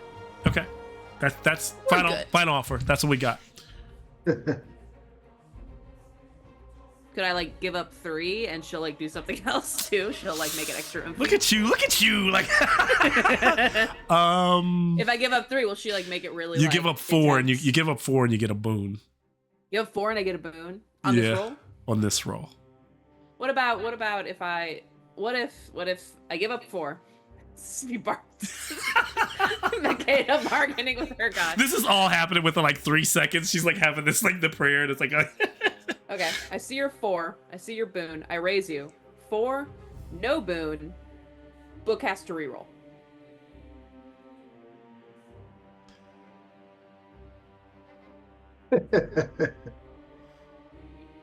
So Bane on the book. For just book has to roll again. No book, no take. Book's not re-rolling. Okay. I think it just. Here's the thing. I want to give you, but I think it takes away the. I think the linchpin is that the book rolled so well. I think that is like I said 6 and I got 6. Like the book is like nah. The book is there. And here's the thing. I don't think Eshu can change that because that's another god that Eshu would be. That's my reasoning. Eshu would be trying to. She can't beat that god's roll. I buy that. So I give up 2 skill points in any skill I want, any skill I choose. Eshu gets to tell me where to go at least once. At one crossroads, she will tell me which way to turn. Yeah. And then I get a straight roll. Straight roll. Another. And I don't push. Oh, when you don't push. So meaning you don't take a condition? So I don't take a condition. Anything else part of it? But I'll give you that one. That's it. That's my final offer. That's it. Deal. All right, cool. That's a fair trade because you're literally skills are hard to come by, so you are gonna lose 2 points that you'd have to level back up. So that's fair, but it's on one roll. So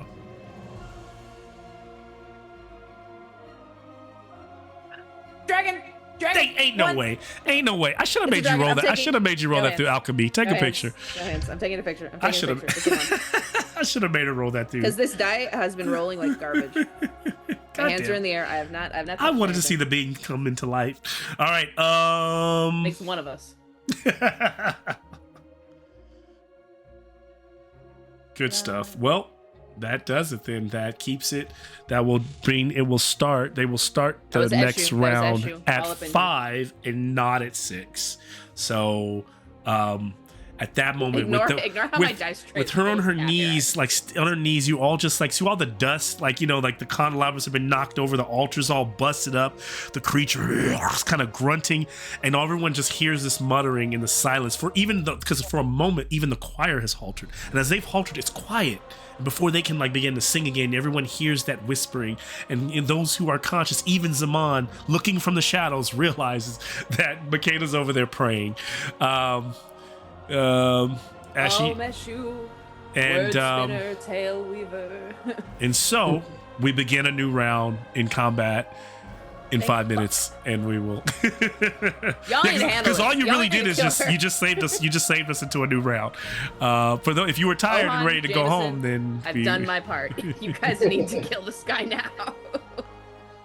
Top of the round when we come back, flipping the cards. Oh.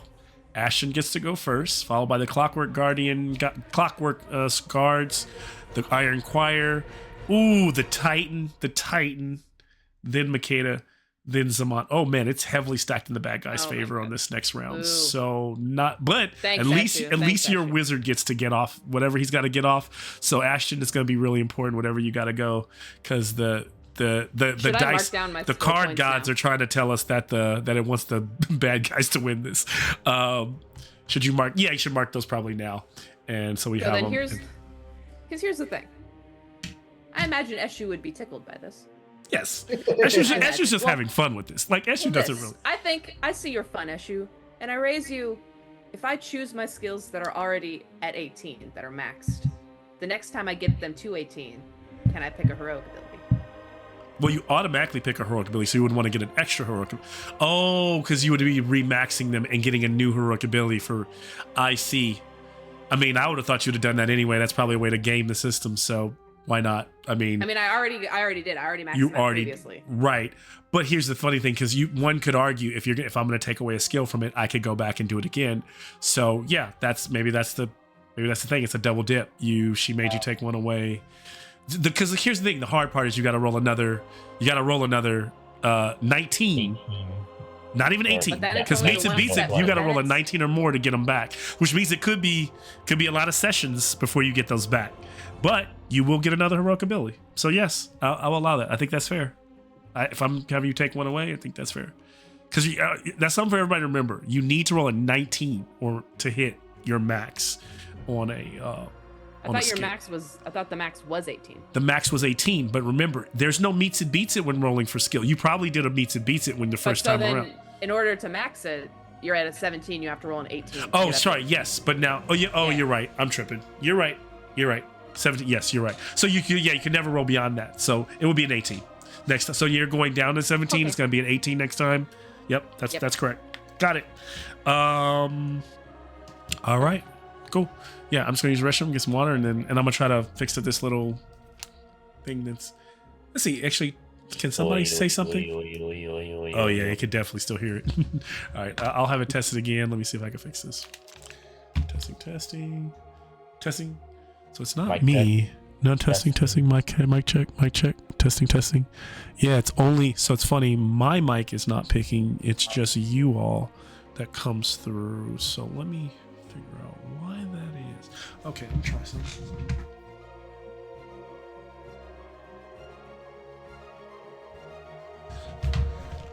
Let's see, testing. Can somebody speak? I can speak. Yep, there you go. Perfect. I think that did it. Alright, so you hear it on the headset? Do you hear me now? Nope. Okay, cool. Fixed.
All right, I am back.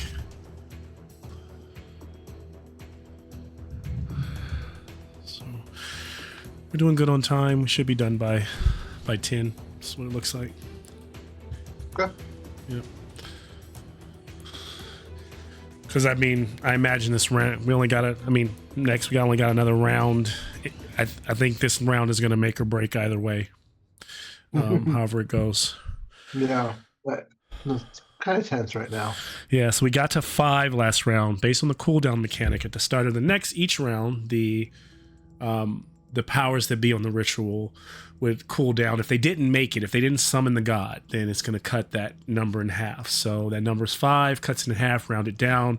They would start this round at 2, but then they would do their normal questions, right? So the book's gone, so they don't get +1 for the book. Are the choir still above 50%? They are, so they'll get 3. Is Zaman Tashur still alive? They get yes, so they'll get another one. So they will start this round at 4. The ritual starts at 4 this round. Pearl. And whenever we're ready to commence, Ashton will begin. But a lot has happened in a short amount of time. Kazan has the wields the blade of the queen, which could probably easily kill this thing, but then Tashur's still alive, which is important. This thing is beginning to come through, but he's so far away. It feels like our wizard probably, if he has the range on it, will be the one to do it. Jumbi's holding on. Camila might be dying for her people, but a heroic death. Let's see.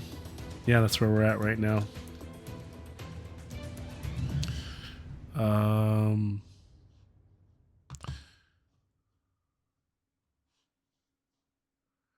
Whiteboard, got it.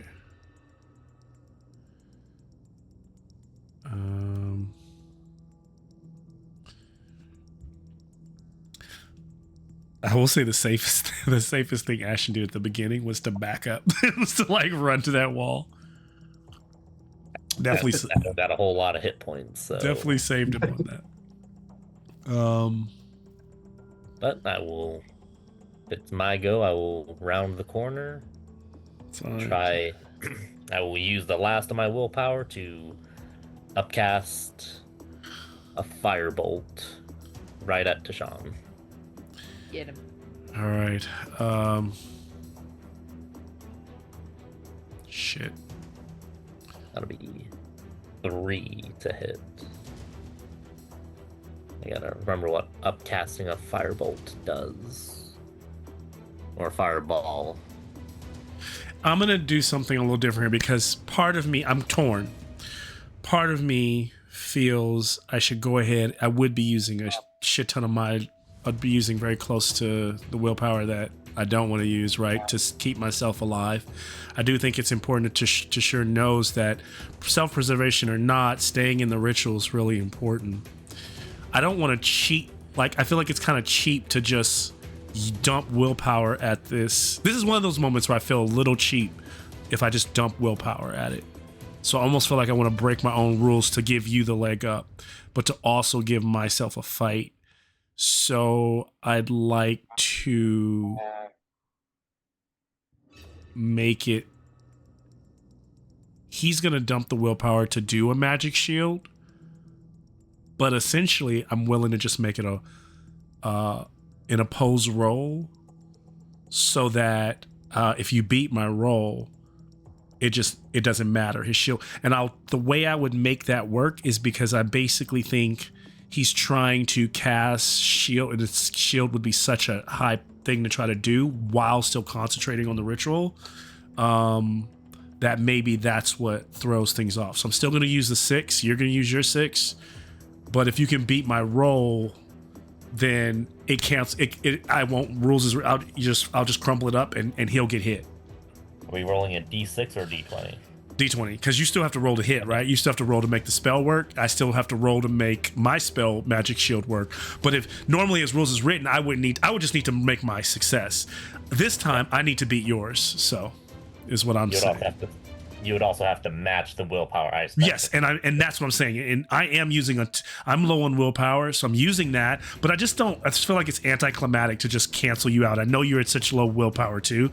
So to make this like feel more fair, I'm gonna roll against you on it. So you have nothing to lose, I don't think really. I have everything to lose on the ruling that I'm making. And shit, I passed, but I rolled a 16. So I still get my spell off, but if you beat 16, which is highly likely, then you will. Yeah, I rolled a 7.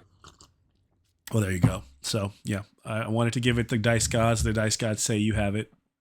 You want to reduce it to just a first level firebolt? That's why it's only 2d6 instead of 3.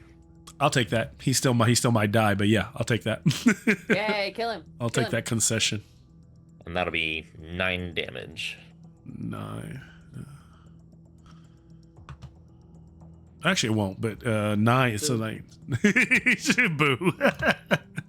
Oh, 1, 2, he'll take all 9. Makeda just pokes her head up like, boo. Die. Yeah.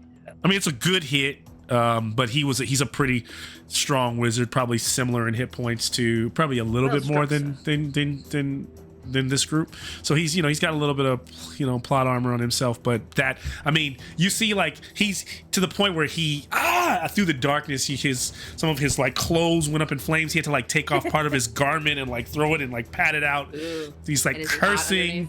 He's cursing in typical Yushinaran. God, what? And so rips his robes off. 6-pack abs. Whoa. He's not one of those 6-pack ab wizards, but yeah, they usually are. 8-pack abs. So good shit. Fair enough. Wizard does wizard on wizard violence. He does not get that off. Let's see. All right.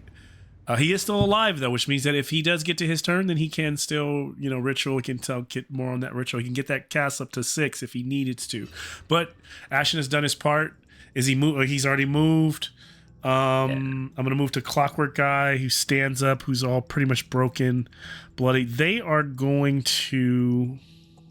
One is going to march over the little dwarfen body in front of him. I imagine he almost thinks one of them thinks someone's down, move on to the next target. That next target is Makeda. He steps right over with that Kopesh in hand and swings. The other one thinks to finish the threats. He sees that Dakarai is moving on the ground, so he goes to strike Dakarai on the ground, who's not dying or anything. He's just prone, which prone will give me boon and will give me an extra d6 of damage if I hit him. So the first strike to rolling with a boon on the downed, that is a success at 6.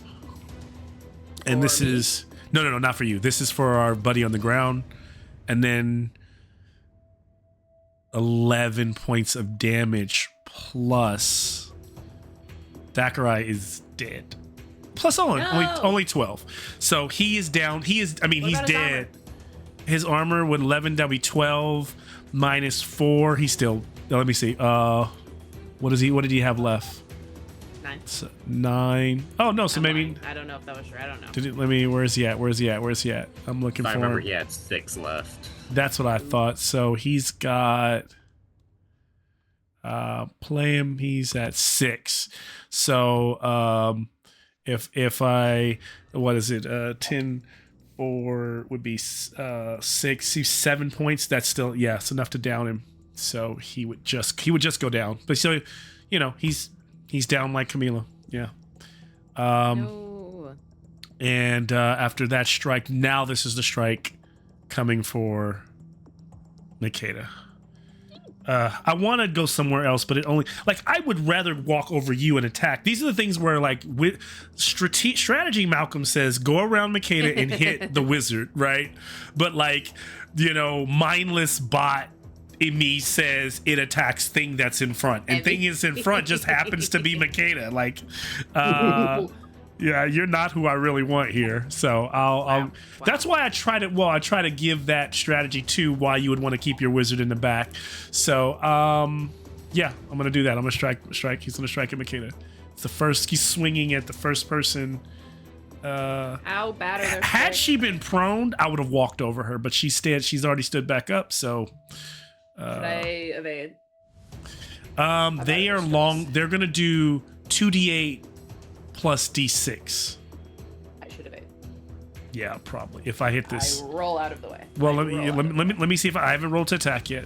Let's see. Regular attack. I mean, it's likely gonna hit. Oh, I failed. 17. Yay. So Makeda sees it coming. Eshu whispers, "Move!" she swings. Wait, what does she whisper?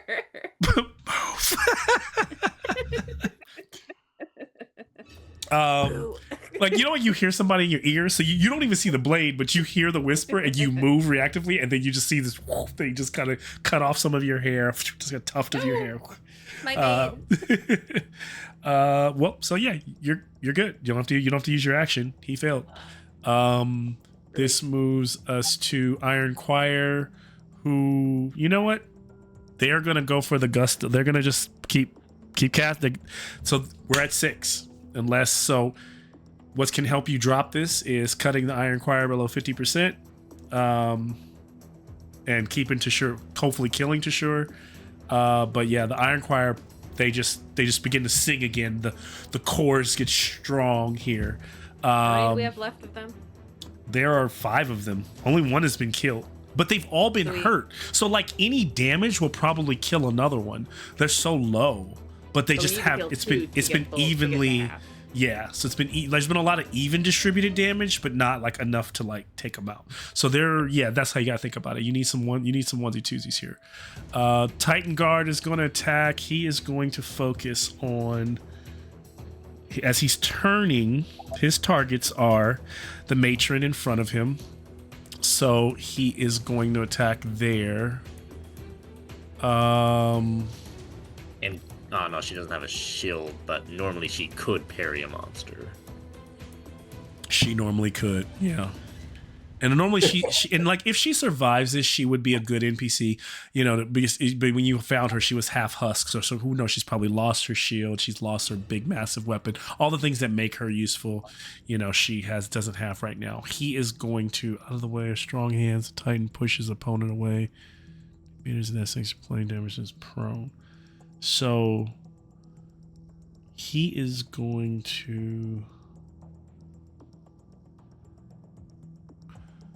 Out of the way is more of a back. I see this as more of a like a back kick, like a. So I will turn. This one is going to be targeted at James at Ashton. It's kind of like that leg in the back. That little twisted leg kicks back like a hoof. Little donkey Boom. kick. Yeah, it's like a donkey kick, and it's called. The move is called Out of the Way. I will kick the victim 2d6 meters. And they suffer that amount of they suffer that amount of bludgeoning damage and land prone. Uh-oh. Because there's a big old pit behind me. Yeah, so No. 2d6 meters. What every meter is what? How many feet? 1 meter is what? If we 3 feet. 3 feet. So we in this we would if being yes, it's about 3. So okay, so we'll do that math once you. But yeah, you got to consider. Do you want to take the kick, or do you want to try to evade it? I already did my move. Yeah, so it's gonna kick him. It's gonna be, so it's 2d. Wait, what is it? 2d6 or 3d6? 2d6. Okay, I could roll low on that. Let's see. Please be low.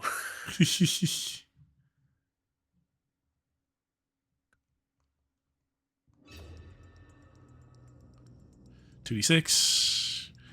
6 meters. 6 meters times 3, that'd be 15 feet. 15 feet. That's about 3 spaces. So 1, 2, 3, not too far.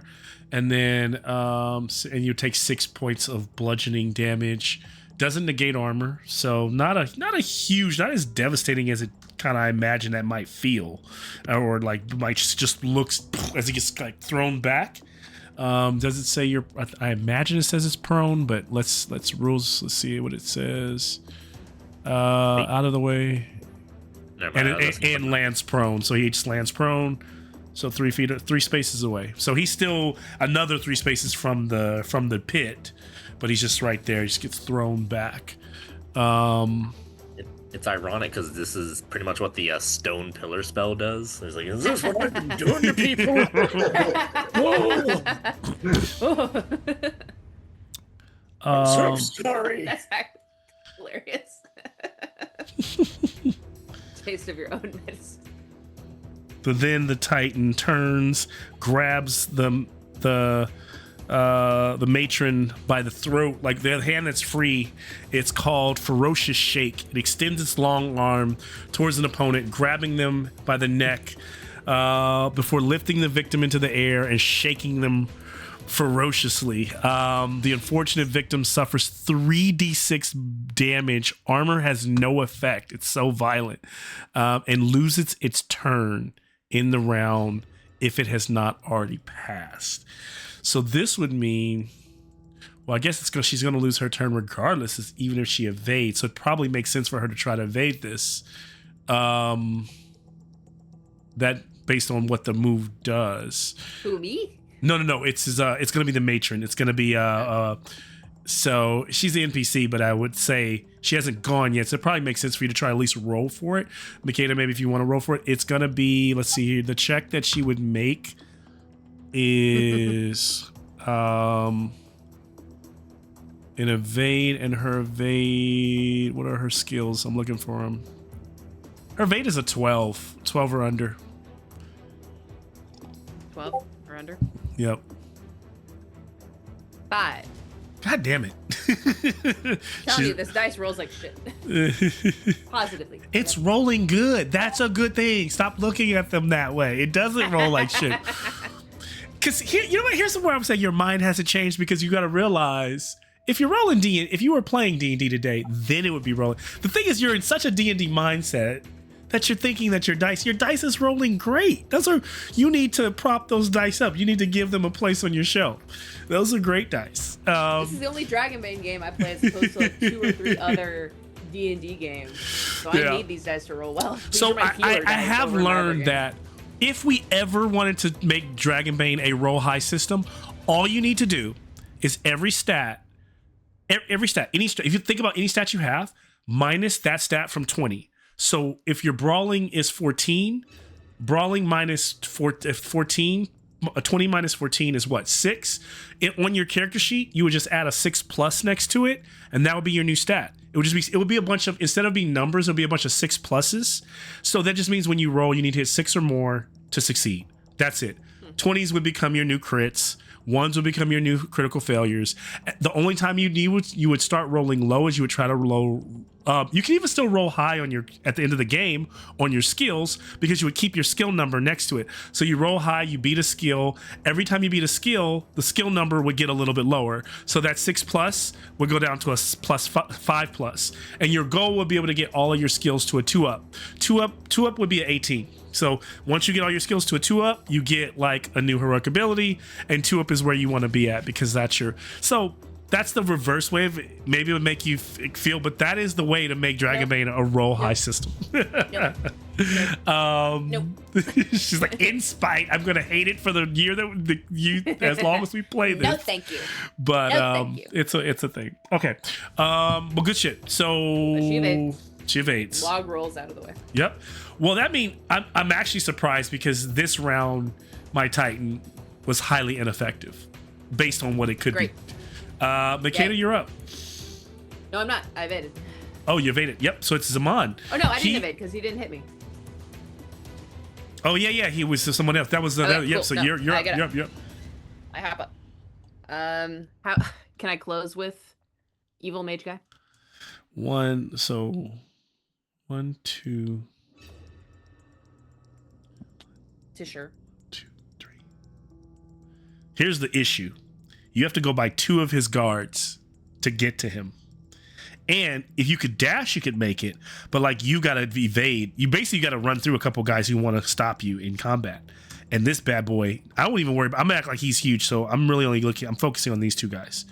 So if that's what you want, unless you throw a dagger and try to like one off him with a like you could throw, just try to dagger him. But yeah, you're looking at, and remember you get a free evade as you move by them, but any failure of evade would stop you in your tracks and force you into combat. I will take the free evade and I'll try and close with them. All right, so one, because I was trying to move you around them and I don't see a way around them.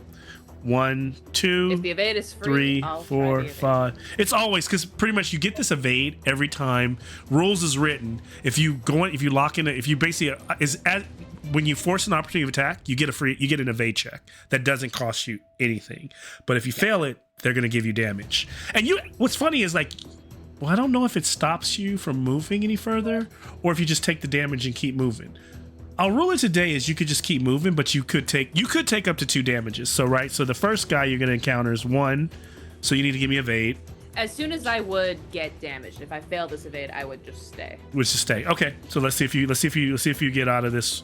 And so it's 1, 2, 3, 4. So yeah, go ahead, give me 16. Oh, your evade is high. I pass. First okay. evade. Yeah. So 1, 2, 3, 4. Okay, so you've had 4 when you're that first. Let's see. So when you get to 5, second evade succeeds. It's 5. Okay, so you're at 5, 6. So you're at 30 feet. How far can you move without like dashing? My speed is 14 according to my. So you get another move, which is 7. Oh shoot! So now you're in front of one of the Iron Choir members. 7, and you can move. Injured Iron Choir member. They all are injured. So you could just attack this. You could attach this Iron Choir member. Sorry, let me try to zoom in. I'll try to zoom in to where you're at. The wizard. I'll try to push in. So logistically, I'm gonna remove him just for the sake of seeing. Yeah. So logistically, there's 6 choir members total. We've taken out 1. We have to take out 2 more of them to where they're at half. You are here. It is a choir member, and that is Zaman in the corner there hiding. How hurt is he? But Zaman, if we take him down, is also equivalent to taking out at least 2 choir members. It's the same as taking out 2 choir members. Yep. Okay. I'll go for him then. So it probably makes sense to take out this thing because you would lose your action entirely trying to get to Zaman. Oh, unless, I can't close with him. I don't think you can't. You can dash unless you throw a dagger, unless you range attack it, unless you. You got to throw the dagger and say counterspell this. Okay. Okay. I'll do that. Dagger. Counterspell this, you fucking. Oh shoot! I never. Okay, fair. Sorry, I forgot. Zaman moved, but I never rolled for the strength to beat the ice. Zaman was never frozen. He was never. Okay, sorry. Thank you for continuing to remind me because I keep thinking he was frozen. Only the choir. So none of the choirs have moved. So yeah, they've all just been kind of frozen in place, but they continue to like hum, right? So okay. I mean, technically, they lose their turn if they don't make the strength check. It's not just movement. They lose their action. So then the first time they hummed, they were fine. But this turn, they still need to. So they only need to roll this turn to break it to do their move. So this 6 shouldn't be 6 because that's what they did this turn. So I still need to roll for them then to break.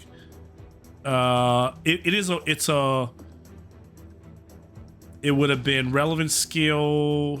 It would have been their other skill. They would have needed to roll 8 or under.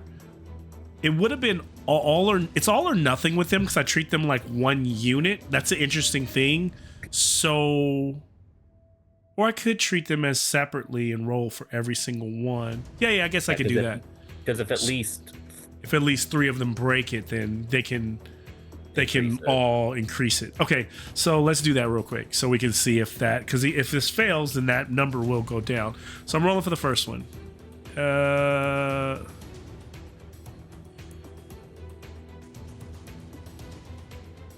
That's a 4. That's a success on the guy in the very back. Second guy in the very back. He's rolling the break free. That's a failure. rolling. So only one has succeeded. Second one, a third one. That's a 2. So 2 are free out of 3. This one over here. It's another one that's free. So it looks like so far they would have been able, and then the one that Makeda's fighting, one more. So far, majority of them have broken free. Okay, so I feel okay. I feel vindicated. We are at 6. One of them stayed stuck in the ice, and I'll mark that one with a token over here. Still frosted up. Okay, so we're up to date. We should be fair on rules. Makeda, you could try to kill this one if you want. Now, knowing that Zaman is next, so, but I mean, yeah, I don't see unless you can throw a dagger and kill him, that you'd be risking it with the dagger strike, with the throw, or you kill this one. Now, here's the thing: Zaman is worth more, and he has been. Let me see. He's been highly. Injured is he? He's pretty injured. Let me see. I'll say. Give me an awareness check. Free awareness check. Awareness. Good. Passed. Okay. Zaman looks like he's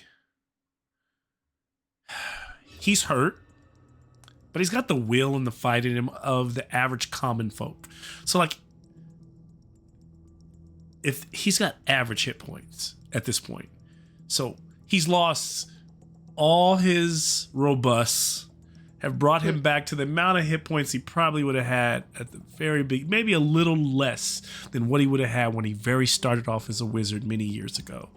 If that helps you understand how many hit points he has. Okay. So a really good hit could kill him if you roll high enough, but he could, this could also blunder. Now, on the other side, the thing that's in front of you, the walking clockwork human, looks like it's breaking down and just see it's starting to malfunction. It's so low. As well as, since one of them is frozen, we only have to really take out one of them if the other one remains frozen at the top of the round. I'm gonna throw my dagger. Okay. Knife. I like combat that has and I like choices, so I don't know how this is gonna go. I'm gonna push. The dagger hits the wall. No, it doesn't. It rewinds back into your hand. I pull back, I fumble, almost drop it, grab the knife after lining up the shot. Much better. Succeeds. Success. The hit. You're gonna be rolling with whatever your agility bonus is, plus the D4 damage. And a D8. Oh, hell yes. So that's an 8 on the D8 and a 3. 11. -1. 11. Parry this. That is 10 damage. He had 9 left. You see, out of the darkness in that shadow, I should have made it a Bane strike, but that's on me. Because I know I should have made it a Bane. The knife is subtle. The knife is finesse. I can throw it. Yeah. I was thinking because he had tried to, hide the shadows. But yeah, you always had visibility on him. So you see, you throw the knife. You almost, like you say, you almost fumble it, and then boom. I pull back till you hear the thud. For a moment, you think it's gotta have hit the wall, but it didn't sound like a tink. It sounded like a thud. And then from the shadows, Zaman walks forward, clutching his chest, his eyes kind of bugged out, looking at you. I don't even know if I've ever shown what he looked like, but brace yourself. Trigger warning: this is AI art. Just saying. But no. He is rolling my eyes. I know. I haven't been using it. I've been doing pretty good. No. Proud of you. Proud of you. I don't know. The AI Ashton Except for right now. spot on. Yeah, that's because I fed all of your. When I did make all of your, I fed the AI your miniatures images to create those. So it was supposed to be highly based on those. But yeah, Zaman is it kind of comes out and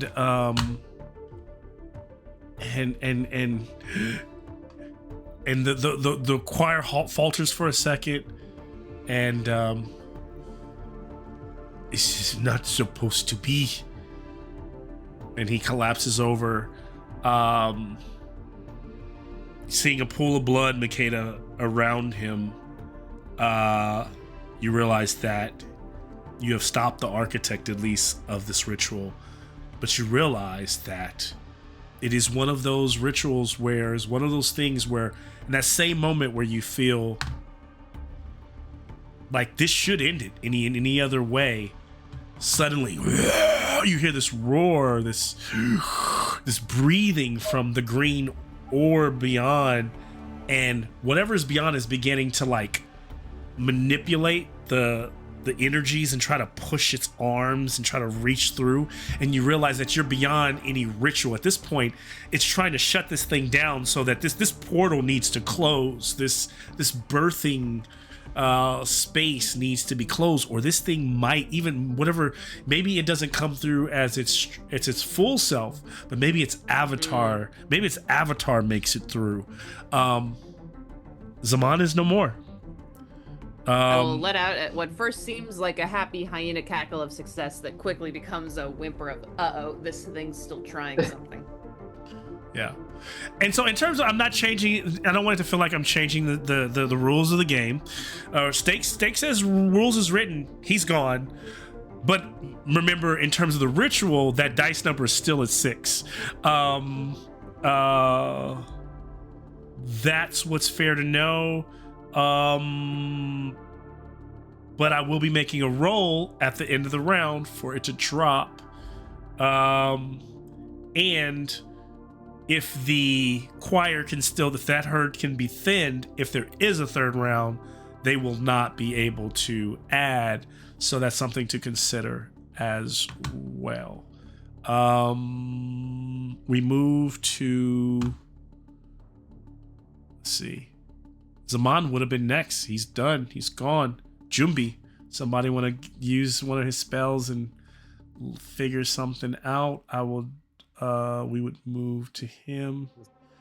Keep taking out the choirman. So I think for all intents and purposes, we are very close to, like, however this is going to conclude, I think very soon here. Jameson, you want to look at his spell list? Yeah, I can also pull it up too. He has fireball, so I just need to know what his elementalism is. So he stands up. His elementalism is 12. 12. Alright, and that's... What is that? Okay, that's a... Nope, that's 13. No fireball for Jumbi. Do you want to peek and push? Jumbi hasn't taken any... conditions this game. He doesn't want to take anger because it is an intelligence skill. Otherwise, that's the one I would have chosen. Dishearten him. Yeah, dishearten. Like this isn't his natural magic. I mean, and remember this guy is still here, but 2. Okay. Nice. And where is this fireball going? The choir master all the way in the back left. Back left choir master. All right, nice. So is Jumbi moving into the room a little bit farther over there, or is he staying where he's at, like towards the front? Yeah, if he can hit it from where it's at, he's He'll stay where it's at. Okay, got it. Stay where me at. I'll let him do that. Fireball goes up. Roll your damage. That'll be an 8 fire damage. That guy's gone. No more. So that means if the one that's frozen, yes, you got one that's still frozen. I see what you're saying, that you are at 50% then there on starting the round. Top of the round in good order. provided we can they fail their which is going to go down by run, which is the reset roll. Is going to be a 7 or under. It was 8 last time. Good shit. It's whew. I'm saying whew because I don't really know what's going to happen now because this whole thing is coming down to a die roll. Like you don't get to. One of the hardest things about it, this should be like just a conversation we have later, but even as I wonder what Cheryl does, is like, as a game master, what makes D&D so different from game, because sometimes we say we're game designers, but you can design a game. The test is also the play. So you'll never have another chance. You don't get to ever test. So if like in a video game, right, you get to have testers test the levels multiple times to see how balanced they are. You don't get to do that as a DM, right? Whatever you design, the day you roll it out is the day the fate of everything is going to be. So sometimes you'll walk away from a game going, fuck, that was way too hard. Or you'll walk away going, that was way too easy. Or you'll say that was just right. It's an interesting thing. It's an interesting thing that's just with tabletop, Yeah. And I appreciate it. I like it. I think that's what makes it so interesting. So we're coming down to the wire here, where even though you guys have done everything, it feels like right, there is a chance that this thing emerges by the skin of its teeth. Kazan has not gone. So Kazan is next. Kazan, you're wielding the blade of the queen in your hand here. So all right. With your amount of speed here, I know that Tashur's dead. I don't see how Kazan closes the distance with any further of those who are the choir, but maybe that's not what he needs right now. He can close the distance with any of the clockwork or the creature itself and use the weapon against it. You said clockwork? There's these clockwork guards that are still alive. Oh, okay. And then you've got the main creature. So you rushing back into combat is going to get you anywhere in this area, right? Unless you got another idea, That's what it seems like. The only other idea I have is I could pick up something from one of the desks and throw it at the last. Tell me why you would do that and not take the blade that you spent all that time pulling out and not try to strike that death blow to the main monster. Yeah, I should. I don't know. I thought that. I don't know. Well, I mean, remember, this is the queen did her move did like half damage. So there's a couple ways to look at this. It is bloody, which means that it's already under half hit points, because it was under half hit points, because when I say something's bloody, that usually means it's 50%. And then you did what, an extra 15 or something like that. So whatever it is, that's true. Maybe you can't one shot it unless you hit a dragon. Big risk, big reward, or what do you think? Because here's the thing. At the end of this round, I'm going to make a roll, and either that 6 is going to drop to 5, or we're going to go into a new round with that number being 6. If we go in and with that number being 6, then this thing is going to be given birth. I don't know if there's any way to make that number go down any further, other than if you decide, hey, I want to kill more cultists or the choir members. Because right now the choir members are at 50%. They're just hitting 50% because Jameson has taken an action away from them. So that's cool. Taman's been removed. So I'm thinking, other than the role I have it into this session, I'm trying to see if you can drop that any further. But if you do need to, I think you just remove bad guys from the board, and it's either the low bad guys or the big bad guy, and that's up to you. I'm gonna take out the big guy then. Okay. With the new sword. Okay. What is your swords? Is that worse than your hammers? It is, but I've been working on it for a while. Okay. Because you gave me the other sword a while ago, so I've been working on swords for a while. So I'm okay on swords. And that's not me trying to make you convince swords. I just give out more swords than I do hammers. It's just a thing. It's just they tend to be more prominent in my worlds. It's fine. I mean, my sword's at 16, so it's not bad. Okay, I've been that's not working bad on at it. all. Yeah, I've been working on it, so I've been working on that muscle, you know. All right. You gotta be kidding me. Yes. Jesus. You guys Eshu, your hand is in this. Eshu, I feel you in this game tonight. You gotta be kidding me. So you have two choices. I mean, three you choices. may hate us, but God loves us. Yeah, you. That's the new move, man. It's once You may hate again. us, but God loves us.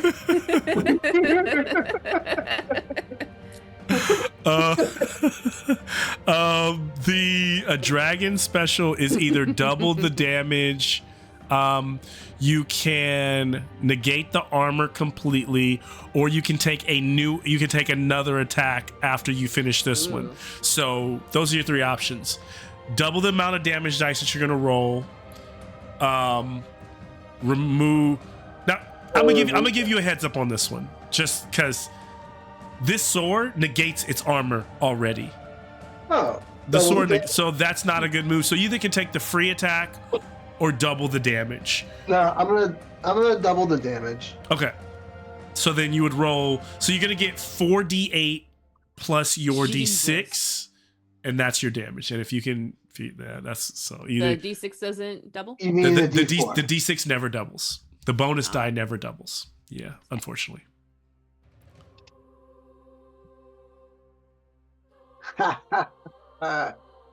23. Nice. 23 plus 4. Damn. Nice. And it gets no armor. So that's a straight 20, Oh my 27 God. points of damage. Shit, let me look. Dead. Titan. Can we claim him double dead?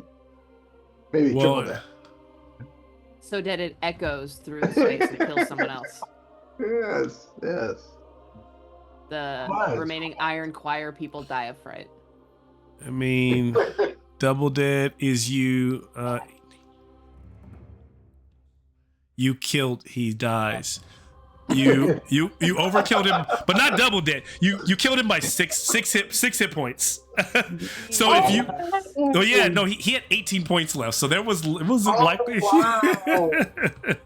Okay, so that I did the exact thing I You needed did to do. exactly what you needed to do. Yeah. We So- were on the ropes for a second there, but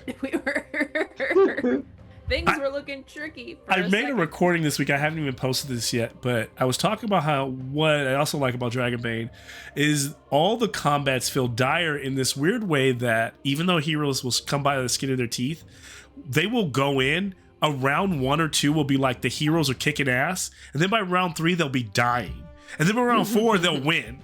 Or they'll go in round 1 and 2, they'll be like dying, but then round 3 they'll be winning. It's a really cool how things swing, and I like that because D&D for me typically it's always goes one of the ways.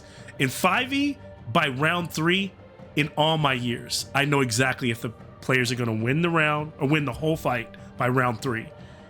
By round, or I know if like, oh shit, I fucked these. This is about to be a TPK. I usually know it by round 3 in D&D. And this game, I never really know. I'm always like, God damn it! Like, what's going on here? It always surprises me. So, yeah.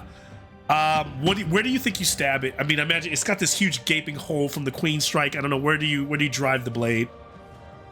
Yeah, I'm wondering, can I just go right through the neck? Yeah. Cut that off? Tearing into the neck, carving, and as you strike into the bottom of the neck, and as you pulls back, the helmet kind of swings around, the head kind of saws downwards. The blade is so sharp, so pristine, as it with a cut forward and back, that the slice almost fully decapitates the being as he slumps over and collapses in a huge husk. And then that husk begins to shrink down, and the armor begins to crumple up, the metal begins to curl, and then there is just this decapitated husk of a man that was the guard of the queen, freeing some space on the board. So there's no usable armor or anything like from this thing as everything kind of peels off of it. It bursts. About its weapon. All right, Yeah. so I was going to ask about the husk. Yeah. His arm And can work with scrap metal. You got you've got the weapon of the queen, so that will be something. Oh, I'm happy. Yay. I'm So not complaining. so good shit there. Saman is dead. Kazan, where are we at here?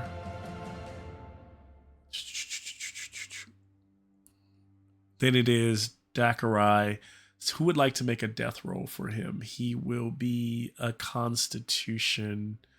This will be a 50-50 roll. It'd be a 10. It'd be like it'd be a 11 or higher. A 10 will be a fail. Man, you've got a really low constitution for a dwarf. I shall make the roll.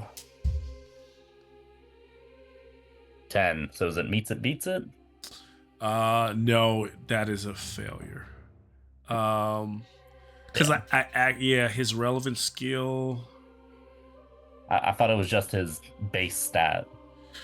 Yeah, and because he doesn't, remember, NPCs don't have base stats. They just have relevant skills and others.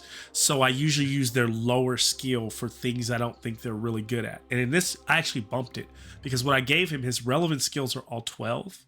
His relevant skills are 12. Then he's got 16 for like weapons, and he's got 6 for everything else. And I figured his constitution is higher than that.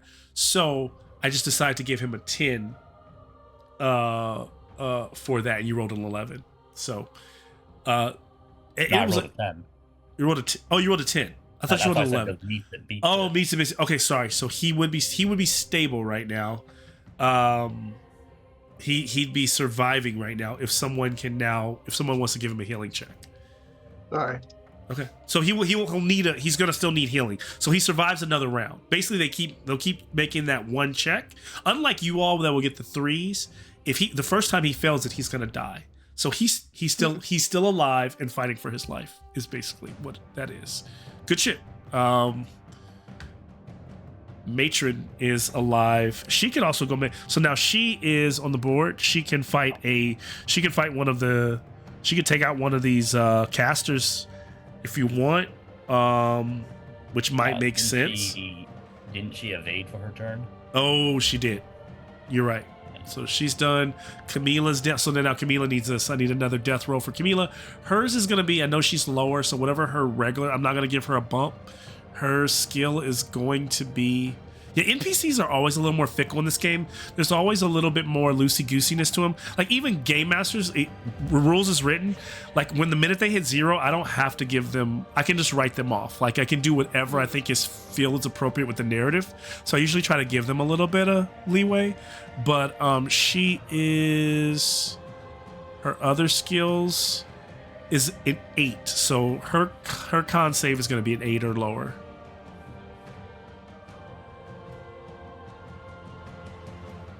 Poor thing. Is Who someone wants to roll? Who rolling wants to for roll? her? Oh, Anybody want to roll? Oh, yeah. I don't want to Somebody roll got- for her. I'll feel sad if I fail. And there's no pushing. I liked Camila. Someone else. I do too. I want her to survive this. Go on, you want to roll? Ohan, give us a roll. Impartial. What is it? D20? Yep. Yep. 8 or lower. Actually, it's a D6, 8 or lower. Ooh. Hey. Oh no. So, No. I like she that. looks up at Jumbi. Looking over, Kazan is able to meet her gaze. I think Makeda's in the middle of the fight. She's a little bit farther away. And Kazan, you just see her hand, like she's reaching for someone to hold her hand.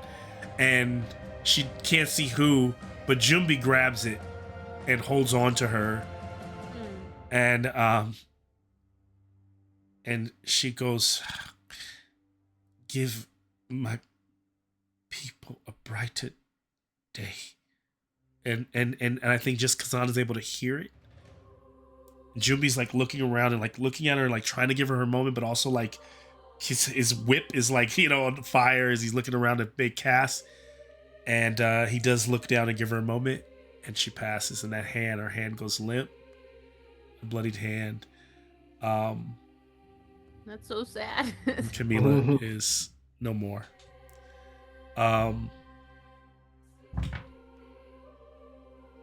In that way, she's gone on to the great beyond to be with her ancestors. But she has seen you fight valiantly for Gondora. That ends the round, right? I think. And so I am going to make a roll here. Everyone should be able to see it. I don't think Eshu can pass against this. This is just the randomness of like, is the being strong enough at this point? Even with Taman dying, is it enough? Or is there another round where this thing... Because if this goes to another round, you guys have it. There's hands down, you have it. And also because of that, I'm just going to drop it to a 6. This roll needs to be 6 or under for this thing to push its way into the world. Otherwise, and even if it does, we'll cross that road. But if this roll does not happen, you're gonna watch as the portal is forced to close. I don't think the Iron Choir's voice is about to falter. But right now, the note is carrying just enough that whatever thing that was summoned might claw its way through into the material plane. And there it is. It's a 15. Is there any in this moment? We'll break the moments of combat because the choir doesn't really fight back. There are a couple of combatants that are still in fights, right? But let's ignore them for a moment as this blast goes out, right? It pushes the clock. Some of the clockwork guards, they slam into the wall. So the rest of you all, being heroes that you are able to like hold yourself up. I'm already thrown on the ground. Yeah, you're able to hold yourself. The old man clutches as the blast goes out. This thing, whatever it is, kind of like starts to push its way through, leaning a bit into the world. Just making its presence known. You get a glimpse of what it would have been. It is more majestic than it is demonic. It is almost beautiful. And as you see it, it is a being that is decked out in not what you see there is gold, but it is mostly silver, like almost like a platinum colored armor over its body. It crackles, it emanates with energy and celestials like starlights, like almost like wherever light hits it, wherever the shadows hit it, it looks like stars. And then its face is a mask, a kind of sullen mask that looks like a half crescent moon smiling ear to ear. Does it look so like the other one was a big sun? It was like a the sun. One that Jumbi saw in his Yes. And the one we saw in the tower, that was also a sun. Yeah. And Interesting. and then it seems to be grasping, no, and it like mumbles in like its voice seems to roll in a number of different languages, and then you're able to hear some of that in a common Yushinaran or common Aldarian that you speak. No, I will not go back to the void. I still exist. Where my light falls, look to the shadow is where my familiars will live.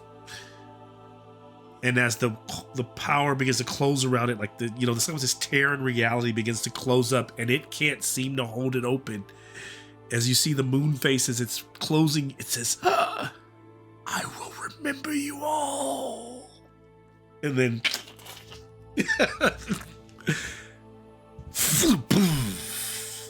the light closes.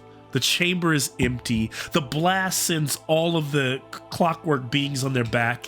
And at that moment, they all short circuit. The guards don't get up there. They don't grab their Kopesh. The chamber ceases to hum. Now here's the thing. Combat's over. But if someone cares about Dakarai, I do need to make Camila has gone. We need to save all the ones we can. Dakarai. Gliding into the... I've removed anyone who's not in combat has been removed. Iron Choir removed. So this leaves the matron is up. I imagine she would. Healing potion. Yeah, she would rush over, so she could rush over and give him a healing potion. That healing potion will be a 2d6 healing potion. Okay. Healing potion our guy. Our poor guy that we dragged into this. I don't think he wanted to come. I think we dragged him into it. Only feels fair. 7. Nice, 7 points of. So he survives. Potion for you. The moment as this all clears, all of these.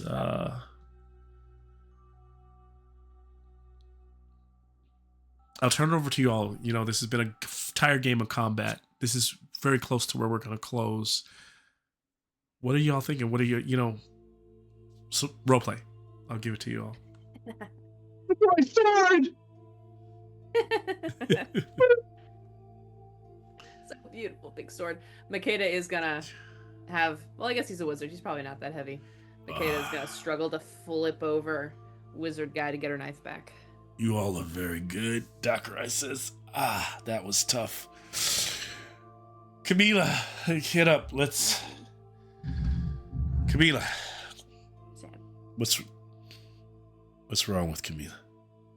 Camila. And then he rushes over, pushes past Jumpy. No!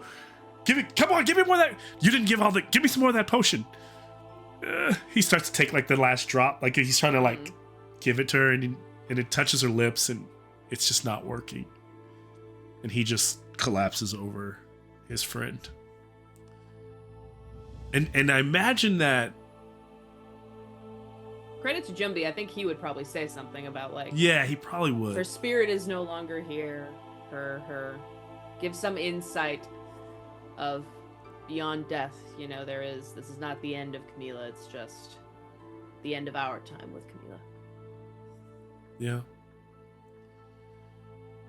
Makeda will if it was our other necromancer, he would ask, would you like Camila to come with us as a zombie? Not doing that. Nope. You don't know how in the other group there are so many NPCs traveling as zombies. It's just like they just shuffling along. What's her name from? Until they die. Yeah. But yeah. Makeda, once she gets her knife out of the wizard, will go over and kind of take a moment thank Eshu for her intercession and help, and then also ask her hey, see that Camila finds wherever it is she wants to go after this. Make straight her path. You realize well, no, that really wouldn't be thinking about something I'll keep to myself. And I will pepper in the fact that there is something I'm keeping to myself. No, actually, it's not important. I don't want you guys to be. It's just funny because I was going to use the atrium of the what do you call those? What do you call it when the sun skylights? But there couldn't be any skylights in the basement of a castle. So there's floor lights. Yeah. So there's the shadows through the narrow windows at the top of the basement. Yeah, maybe start to give some you start to realize that whatever darkness is outside is subsiding. I mean, you could say that the portal just tore a hole through the floor, through the ceiling. That's fair. And then maybe that's casting some like light, like these dust particles, right? Like lingering across the space that makes it feel less oppressive. Like there's this, that would be cool. There's this hole in the ceiling and there's this light that's pouring in from the atrium above and where the light is cascading off the wall. So the entire space is just kind of lit up and feels less oppressive because the demonic energy is gone. Saman is gone. What they... Oh, sorry. Go ahead. No, go ahead, Kazan. Well, yeah. Because I'm just gonna really want to round everything up in this whole room, organize everything, make sure all the readings, all the books here are destroyed. Don't want to take with us. All the books are destroyed. No. The dark magics, anything bad. Yeah. Make sure we're not overlooking anything. The guy Dakarai is like, stop it. Whatever you are talking about, every tome in this is a sacred library.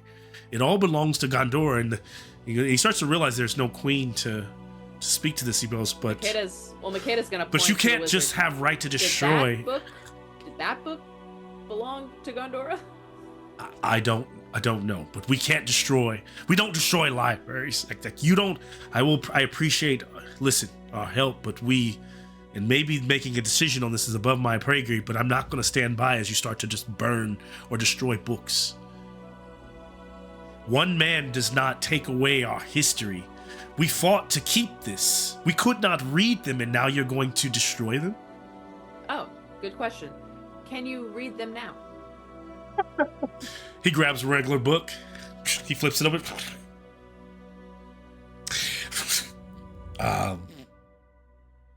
He decides to be honest. I couldn't read to begin with. But he like turns the book over to Makeda. And I always had the ability to read. I give it to the matron. Right. Like, can you read? Well, here's the thing. I think if you're under the curse, maybe no one could read. But here's the funny thing: is like he does. Here's what he says. He says, "The I will say this: the letters are not swimming and moving on the page." Okay. So clearly the curse is lifted. The book is that he turns over is one on the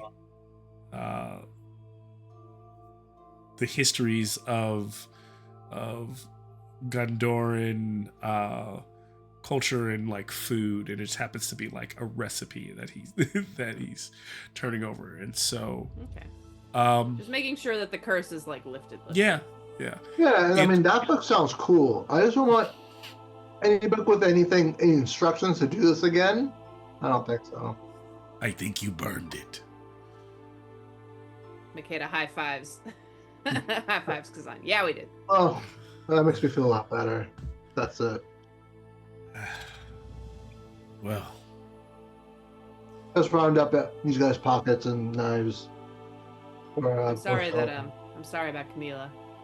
I wish she could have made the whole journey and see us reach the end that we wanted. I am too.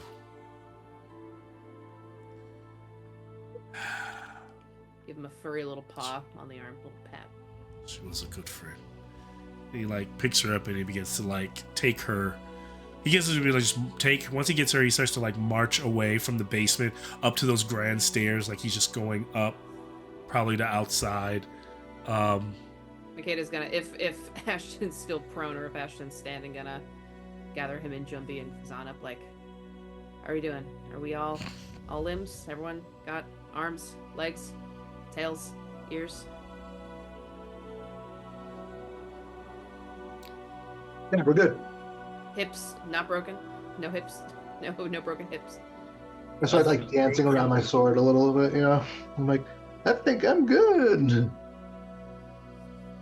Nothing broken, but no spells to be cast this day anymore. Yeah, no, I'm feeling like maybe we take some time and recharge here for a while. Agreed. Well, we'll want to go through it. We want to stay here just to look through everything and look through everything, Yeah. invest a little. I mean, are there any skeletons that we can even use here for I think we Jimby? might. It's gonna like. I'm sure we'll check to find make plenty sure, of the check dead to make sure outside. that like the matron. Check to make sure that, like the Um, matron is gonna be like. I think we should probably like, I mean, there's the formally queen's body. request. We should probably formally request. They'll I'm probably, gonna if they're just grateful, look over at they'll Ashland. probably let us have some. But the queen's body.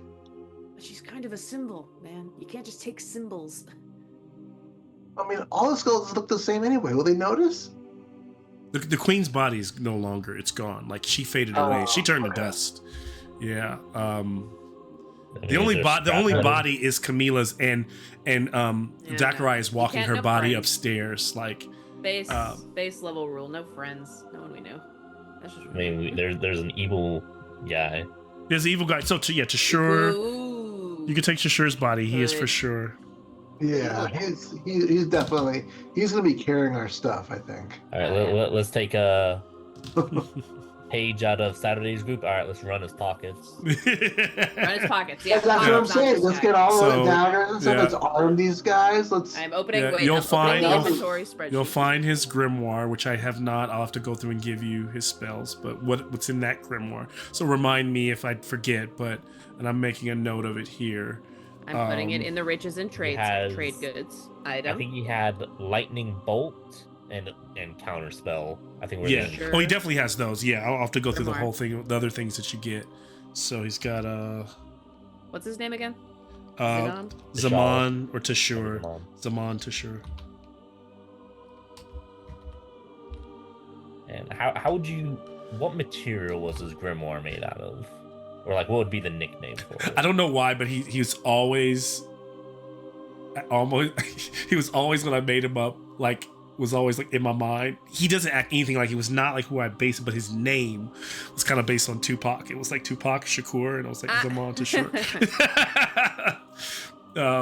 Sorry, But what were now you in my head, he's way cooler than he was. before. yeah. What were you saying, Jameson? Lightning? Like, what's his grimoire kind of look like, or like, what would it be called? That's a good question. I don't have a name for it now, but it would look, his grimoire would I look called like it Tashure's grimoire. it would be small. It would almost look like a little prayer book. And it would probably, kind of a parchment paper, a very dark, rustic black, like leather with a little clasp, and a little like rope tie.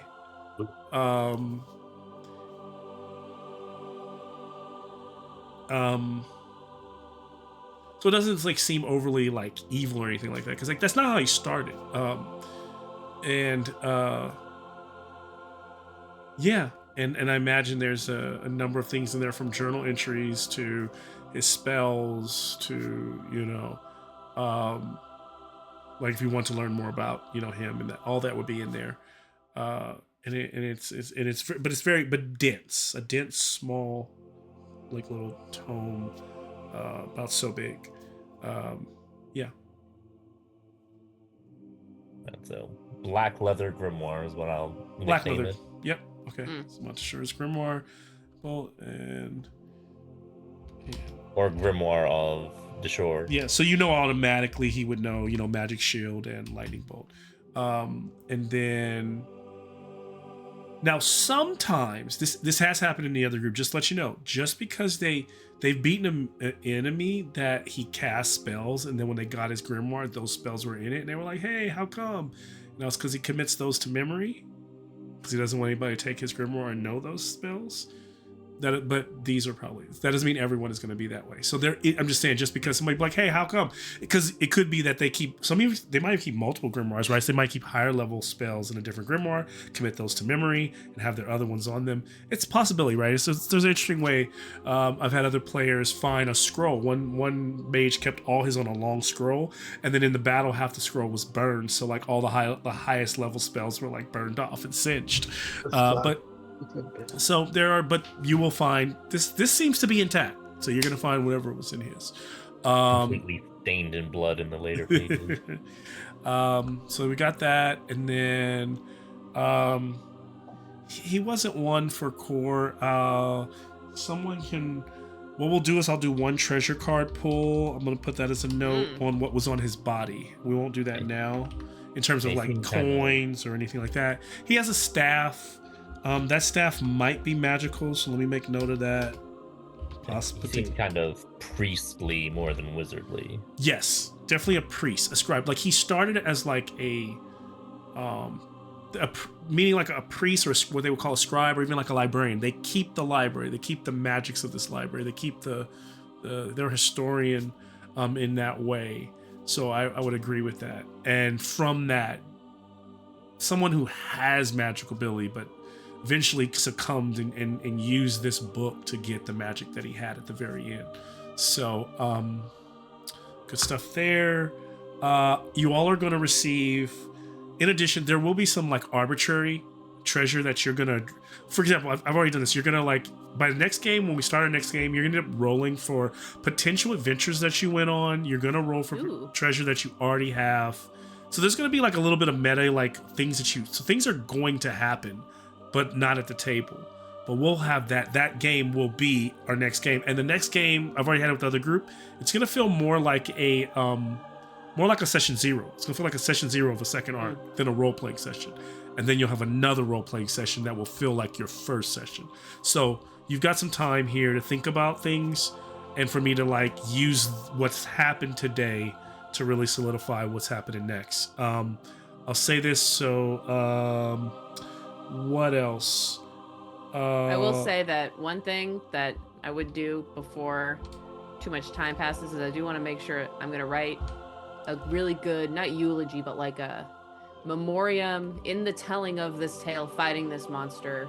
Camila is like a hero for her people who gave her life to support us and to make it possible, and just want to gas her up post-mortem as much as possible. Here's my question to you all. Do you all see yourself, everybody needs to start their next arc in a location in the Ashlands. Will the group see themselves staying here in Gondora for very long? Or will they travel back to Daru to find... I don't guess could be leading, because let's say they like leave here in the next few days. They know something happened in Daru. So are they planning to go and check on Daru? And based on what's happened there, do they feel like they might be split between, do they want to start the year later in Gondora? Do they feel more connected to Gondora, or do you feel more connected to Daru, or do you not have enough information to make that decision right now? Based on what's happened, how do you all feel about Gondora being your home or Daru being your home? I don't know about home, but I feel like the fighting was really intense for like a prolonged period. You know, we wanted to rest but couldn't. This was a really close fight. So I feel like maybe the idea would be to stay in Gondora for make sure it's safe, make sure a couple of weeks to like recharge, get feted. You know, we're heroes. We save them. They should treat us nice for a couple of weeks at least. They will. And then a couple of weeks. Yes. Definitely going back to the Daru region. Just because, slowly, maybe sending a letter to like where... Mabina, ask like, hey Mabina, how's it going? Then I think it's more likely, based on you all and what I think and what you're saying now, I think it's likely that a year from now you'll probably be more likely to be starting in Daru. Yeah. But you would have friends in Gondora, right? Like you would have that as your place. Okay. Old roommates. Yep. Have a nice statue of a bunch of hyenas and Ashton. Like if it is kind of a year-long doing adventure things, one thing Ashton would want to do is go visit that elven conclave, just to kind of see what they're about. Down on the coast? Or no, they were further south, not on the coast. Well, okay. They were south of Daru. The elves are you talking about going east? And there is in the woods, there are the woodland elves going up towards... it was remember that was that rude knight guy who was like, we're going down to the ones that were trying to recruit Ashton. Like there was a girl, like there was a lady on the ship with us who was like, "I'm bouncing. I'm gonna go with these guys down south of us." Okay. But was it an elven? Did they say they were only going to somewhere where only elves are going to be? Oh, you said that they were elves, but they were, yes. Yeah, like the elven knight that wanted Ashton because he was a star caller. Oh, that guy. You want to try to find out where they went. Yeah, and like go pay them a visit. Okay. Oh, that, yeah, you're talking about Valith, who tried to, who pretty talked down to the group. You want to, okay, you're going to find very quickly that Valith, there's been a war going on between the orcs and Fort Arion for a while.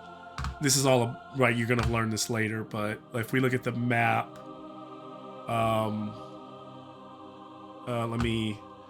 we're still going to end this very, very soon because I actually want to close out where we're at and not be jumping around too much. But I do want to give, I'll give you that information post game.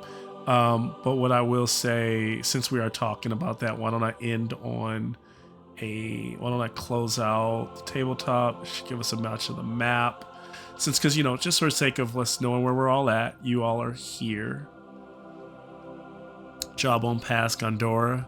So eventually we'll go back to, this is where Ashlands are. It's where you met Valith and those elves who were very condescending. A lot of the people that you talk to are going to tell you that guy is up here in Fort Arion in a stronghold. They used to be at this little camp here, but they recently, remember when you all passed through and they were fighting the orcs? They have, a year from now, they will have taken this. And this will be the Order of the Veil. This will be their stronghold.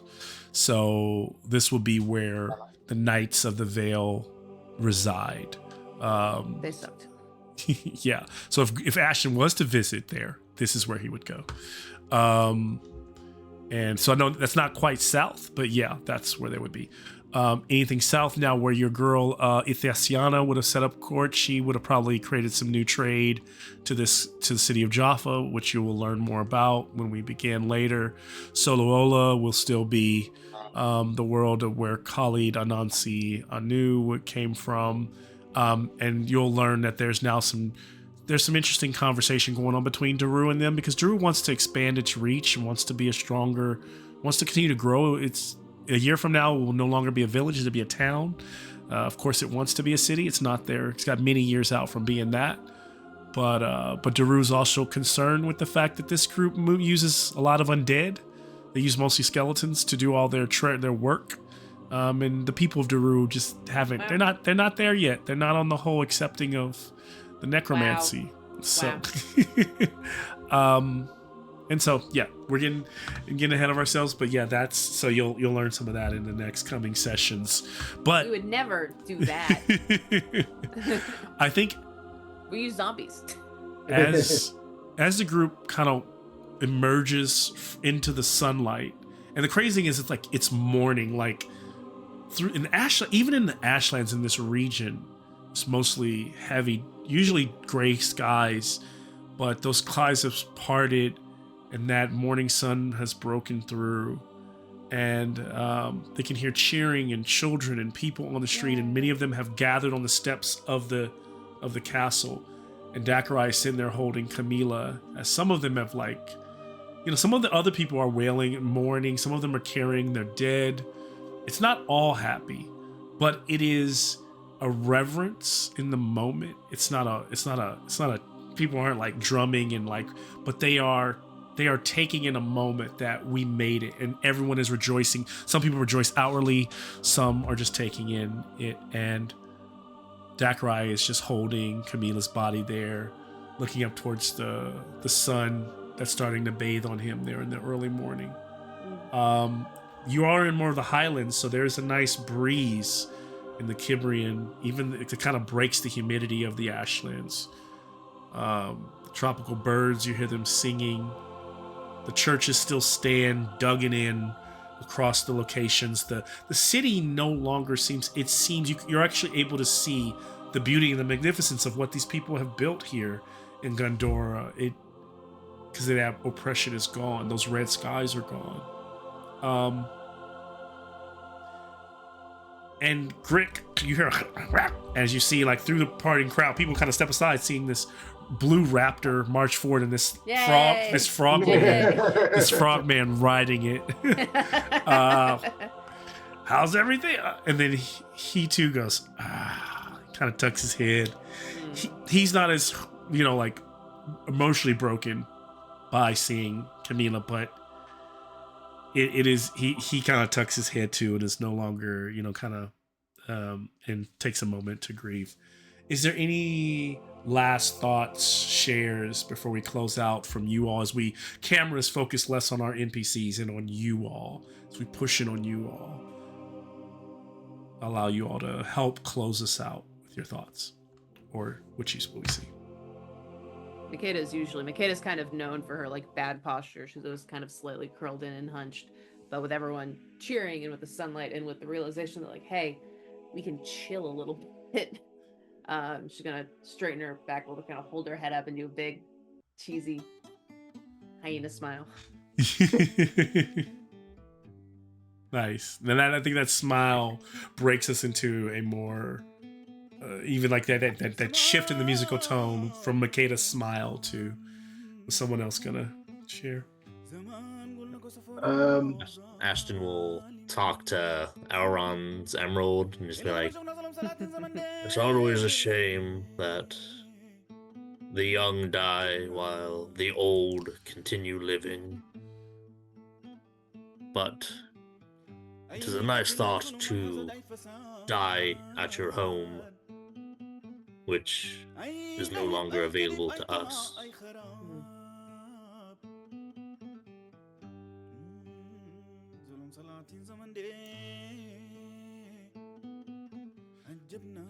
The green and the emerald, the stone speaks back. He says, can't help but agree with you. But speak for yourself on calling someone old. I'm nice and young inside this stone and feeling pretty good about it. It's a new life in here. The 1600s are the new, the new 600s,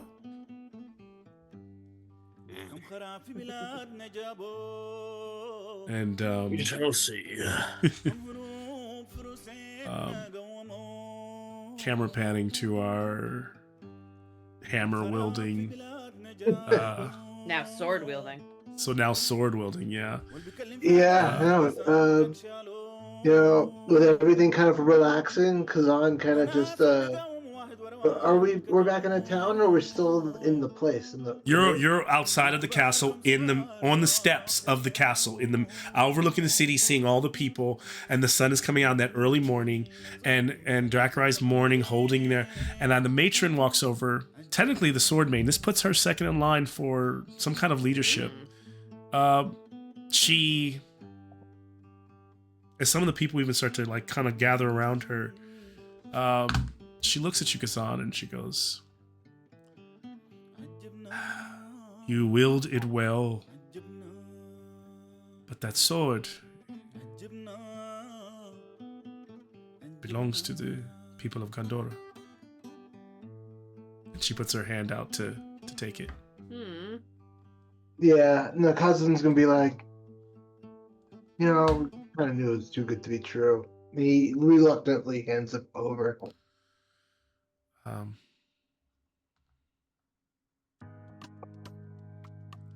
Thank you. As she He bows and says thank you.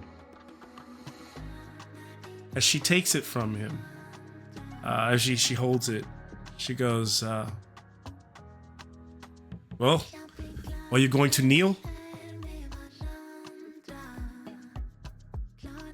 What? Kneel? And then one of the kids goes, "She's knighting you." Hey! Oh. What?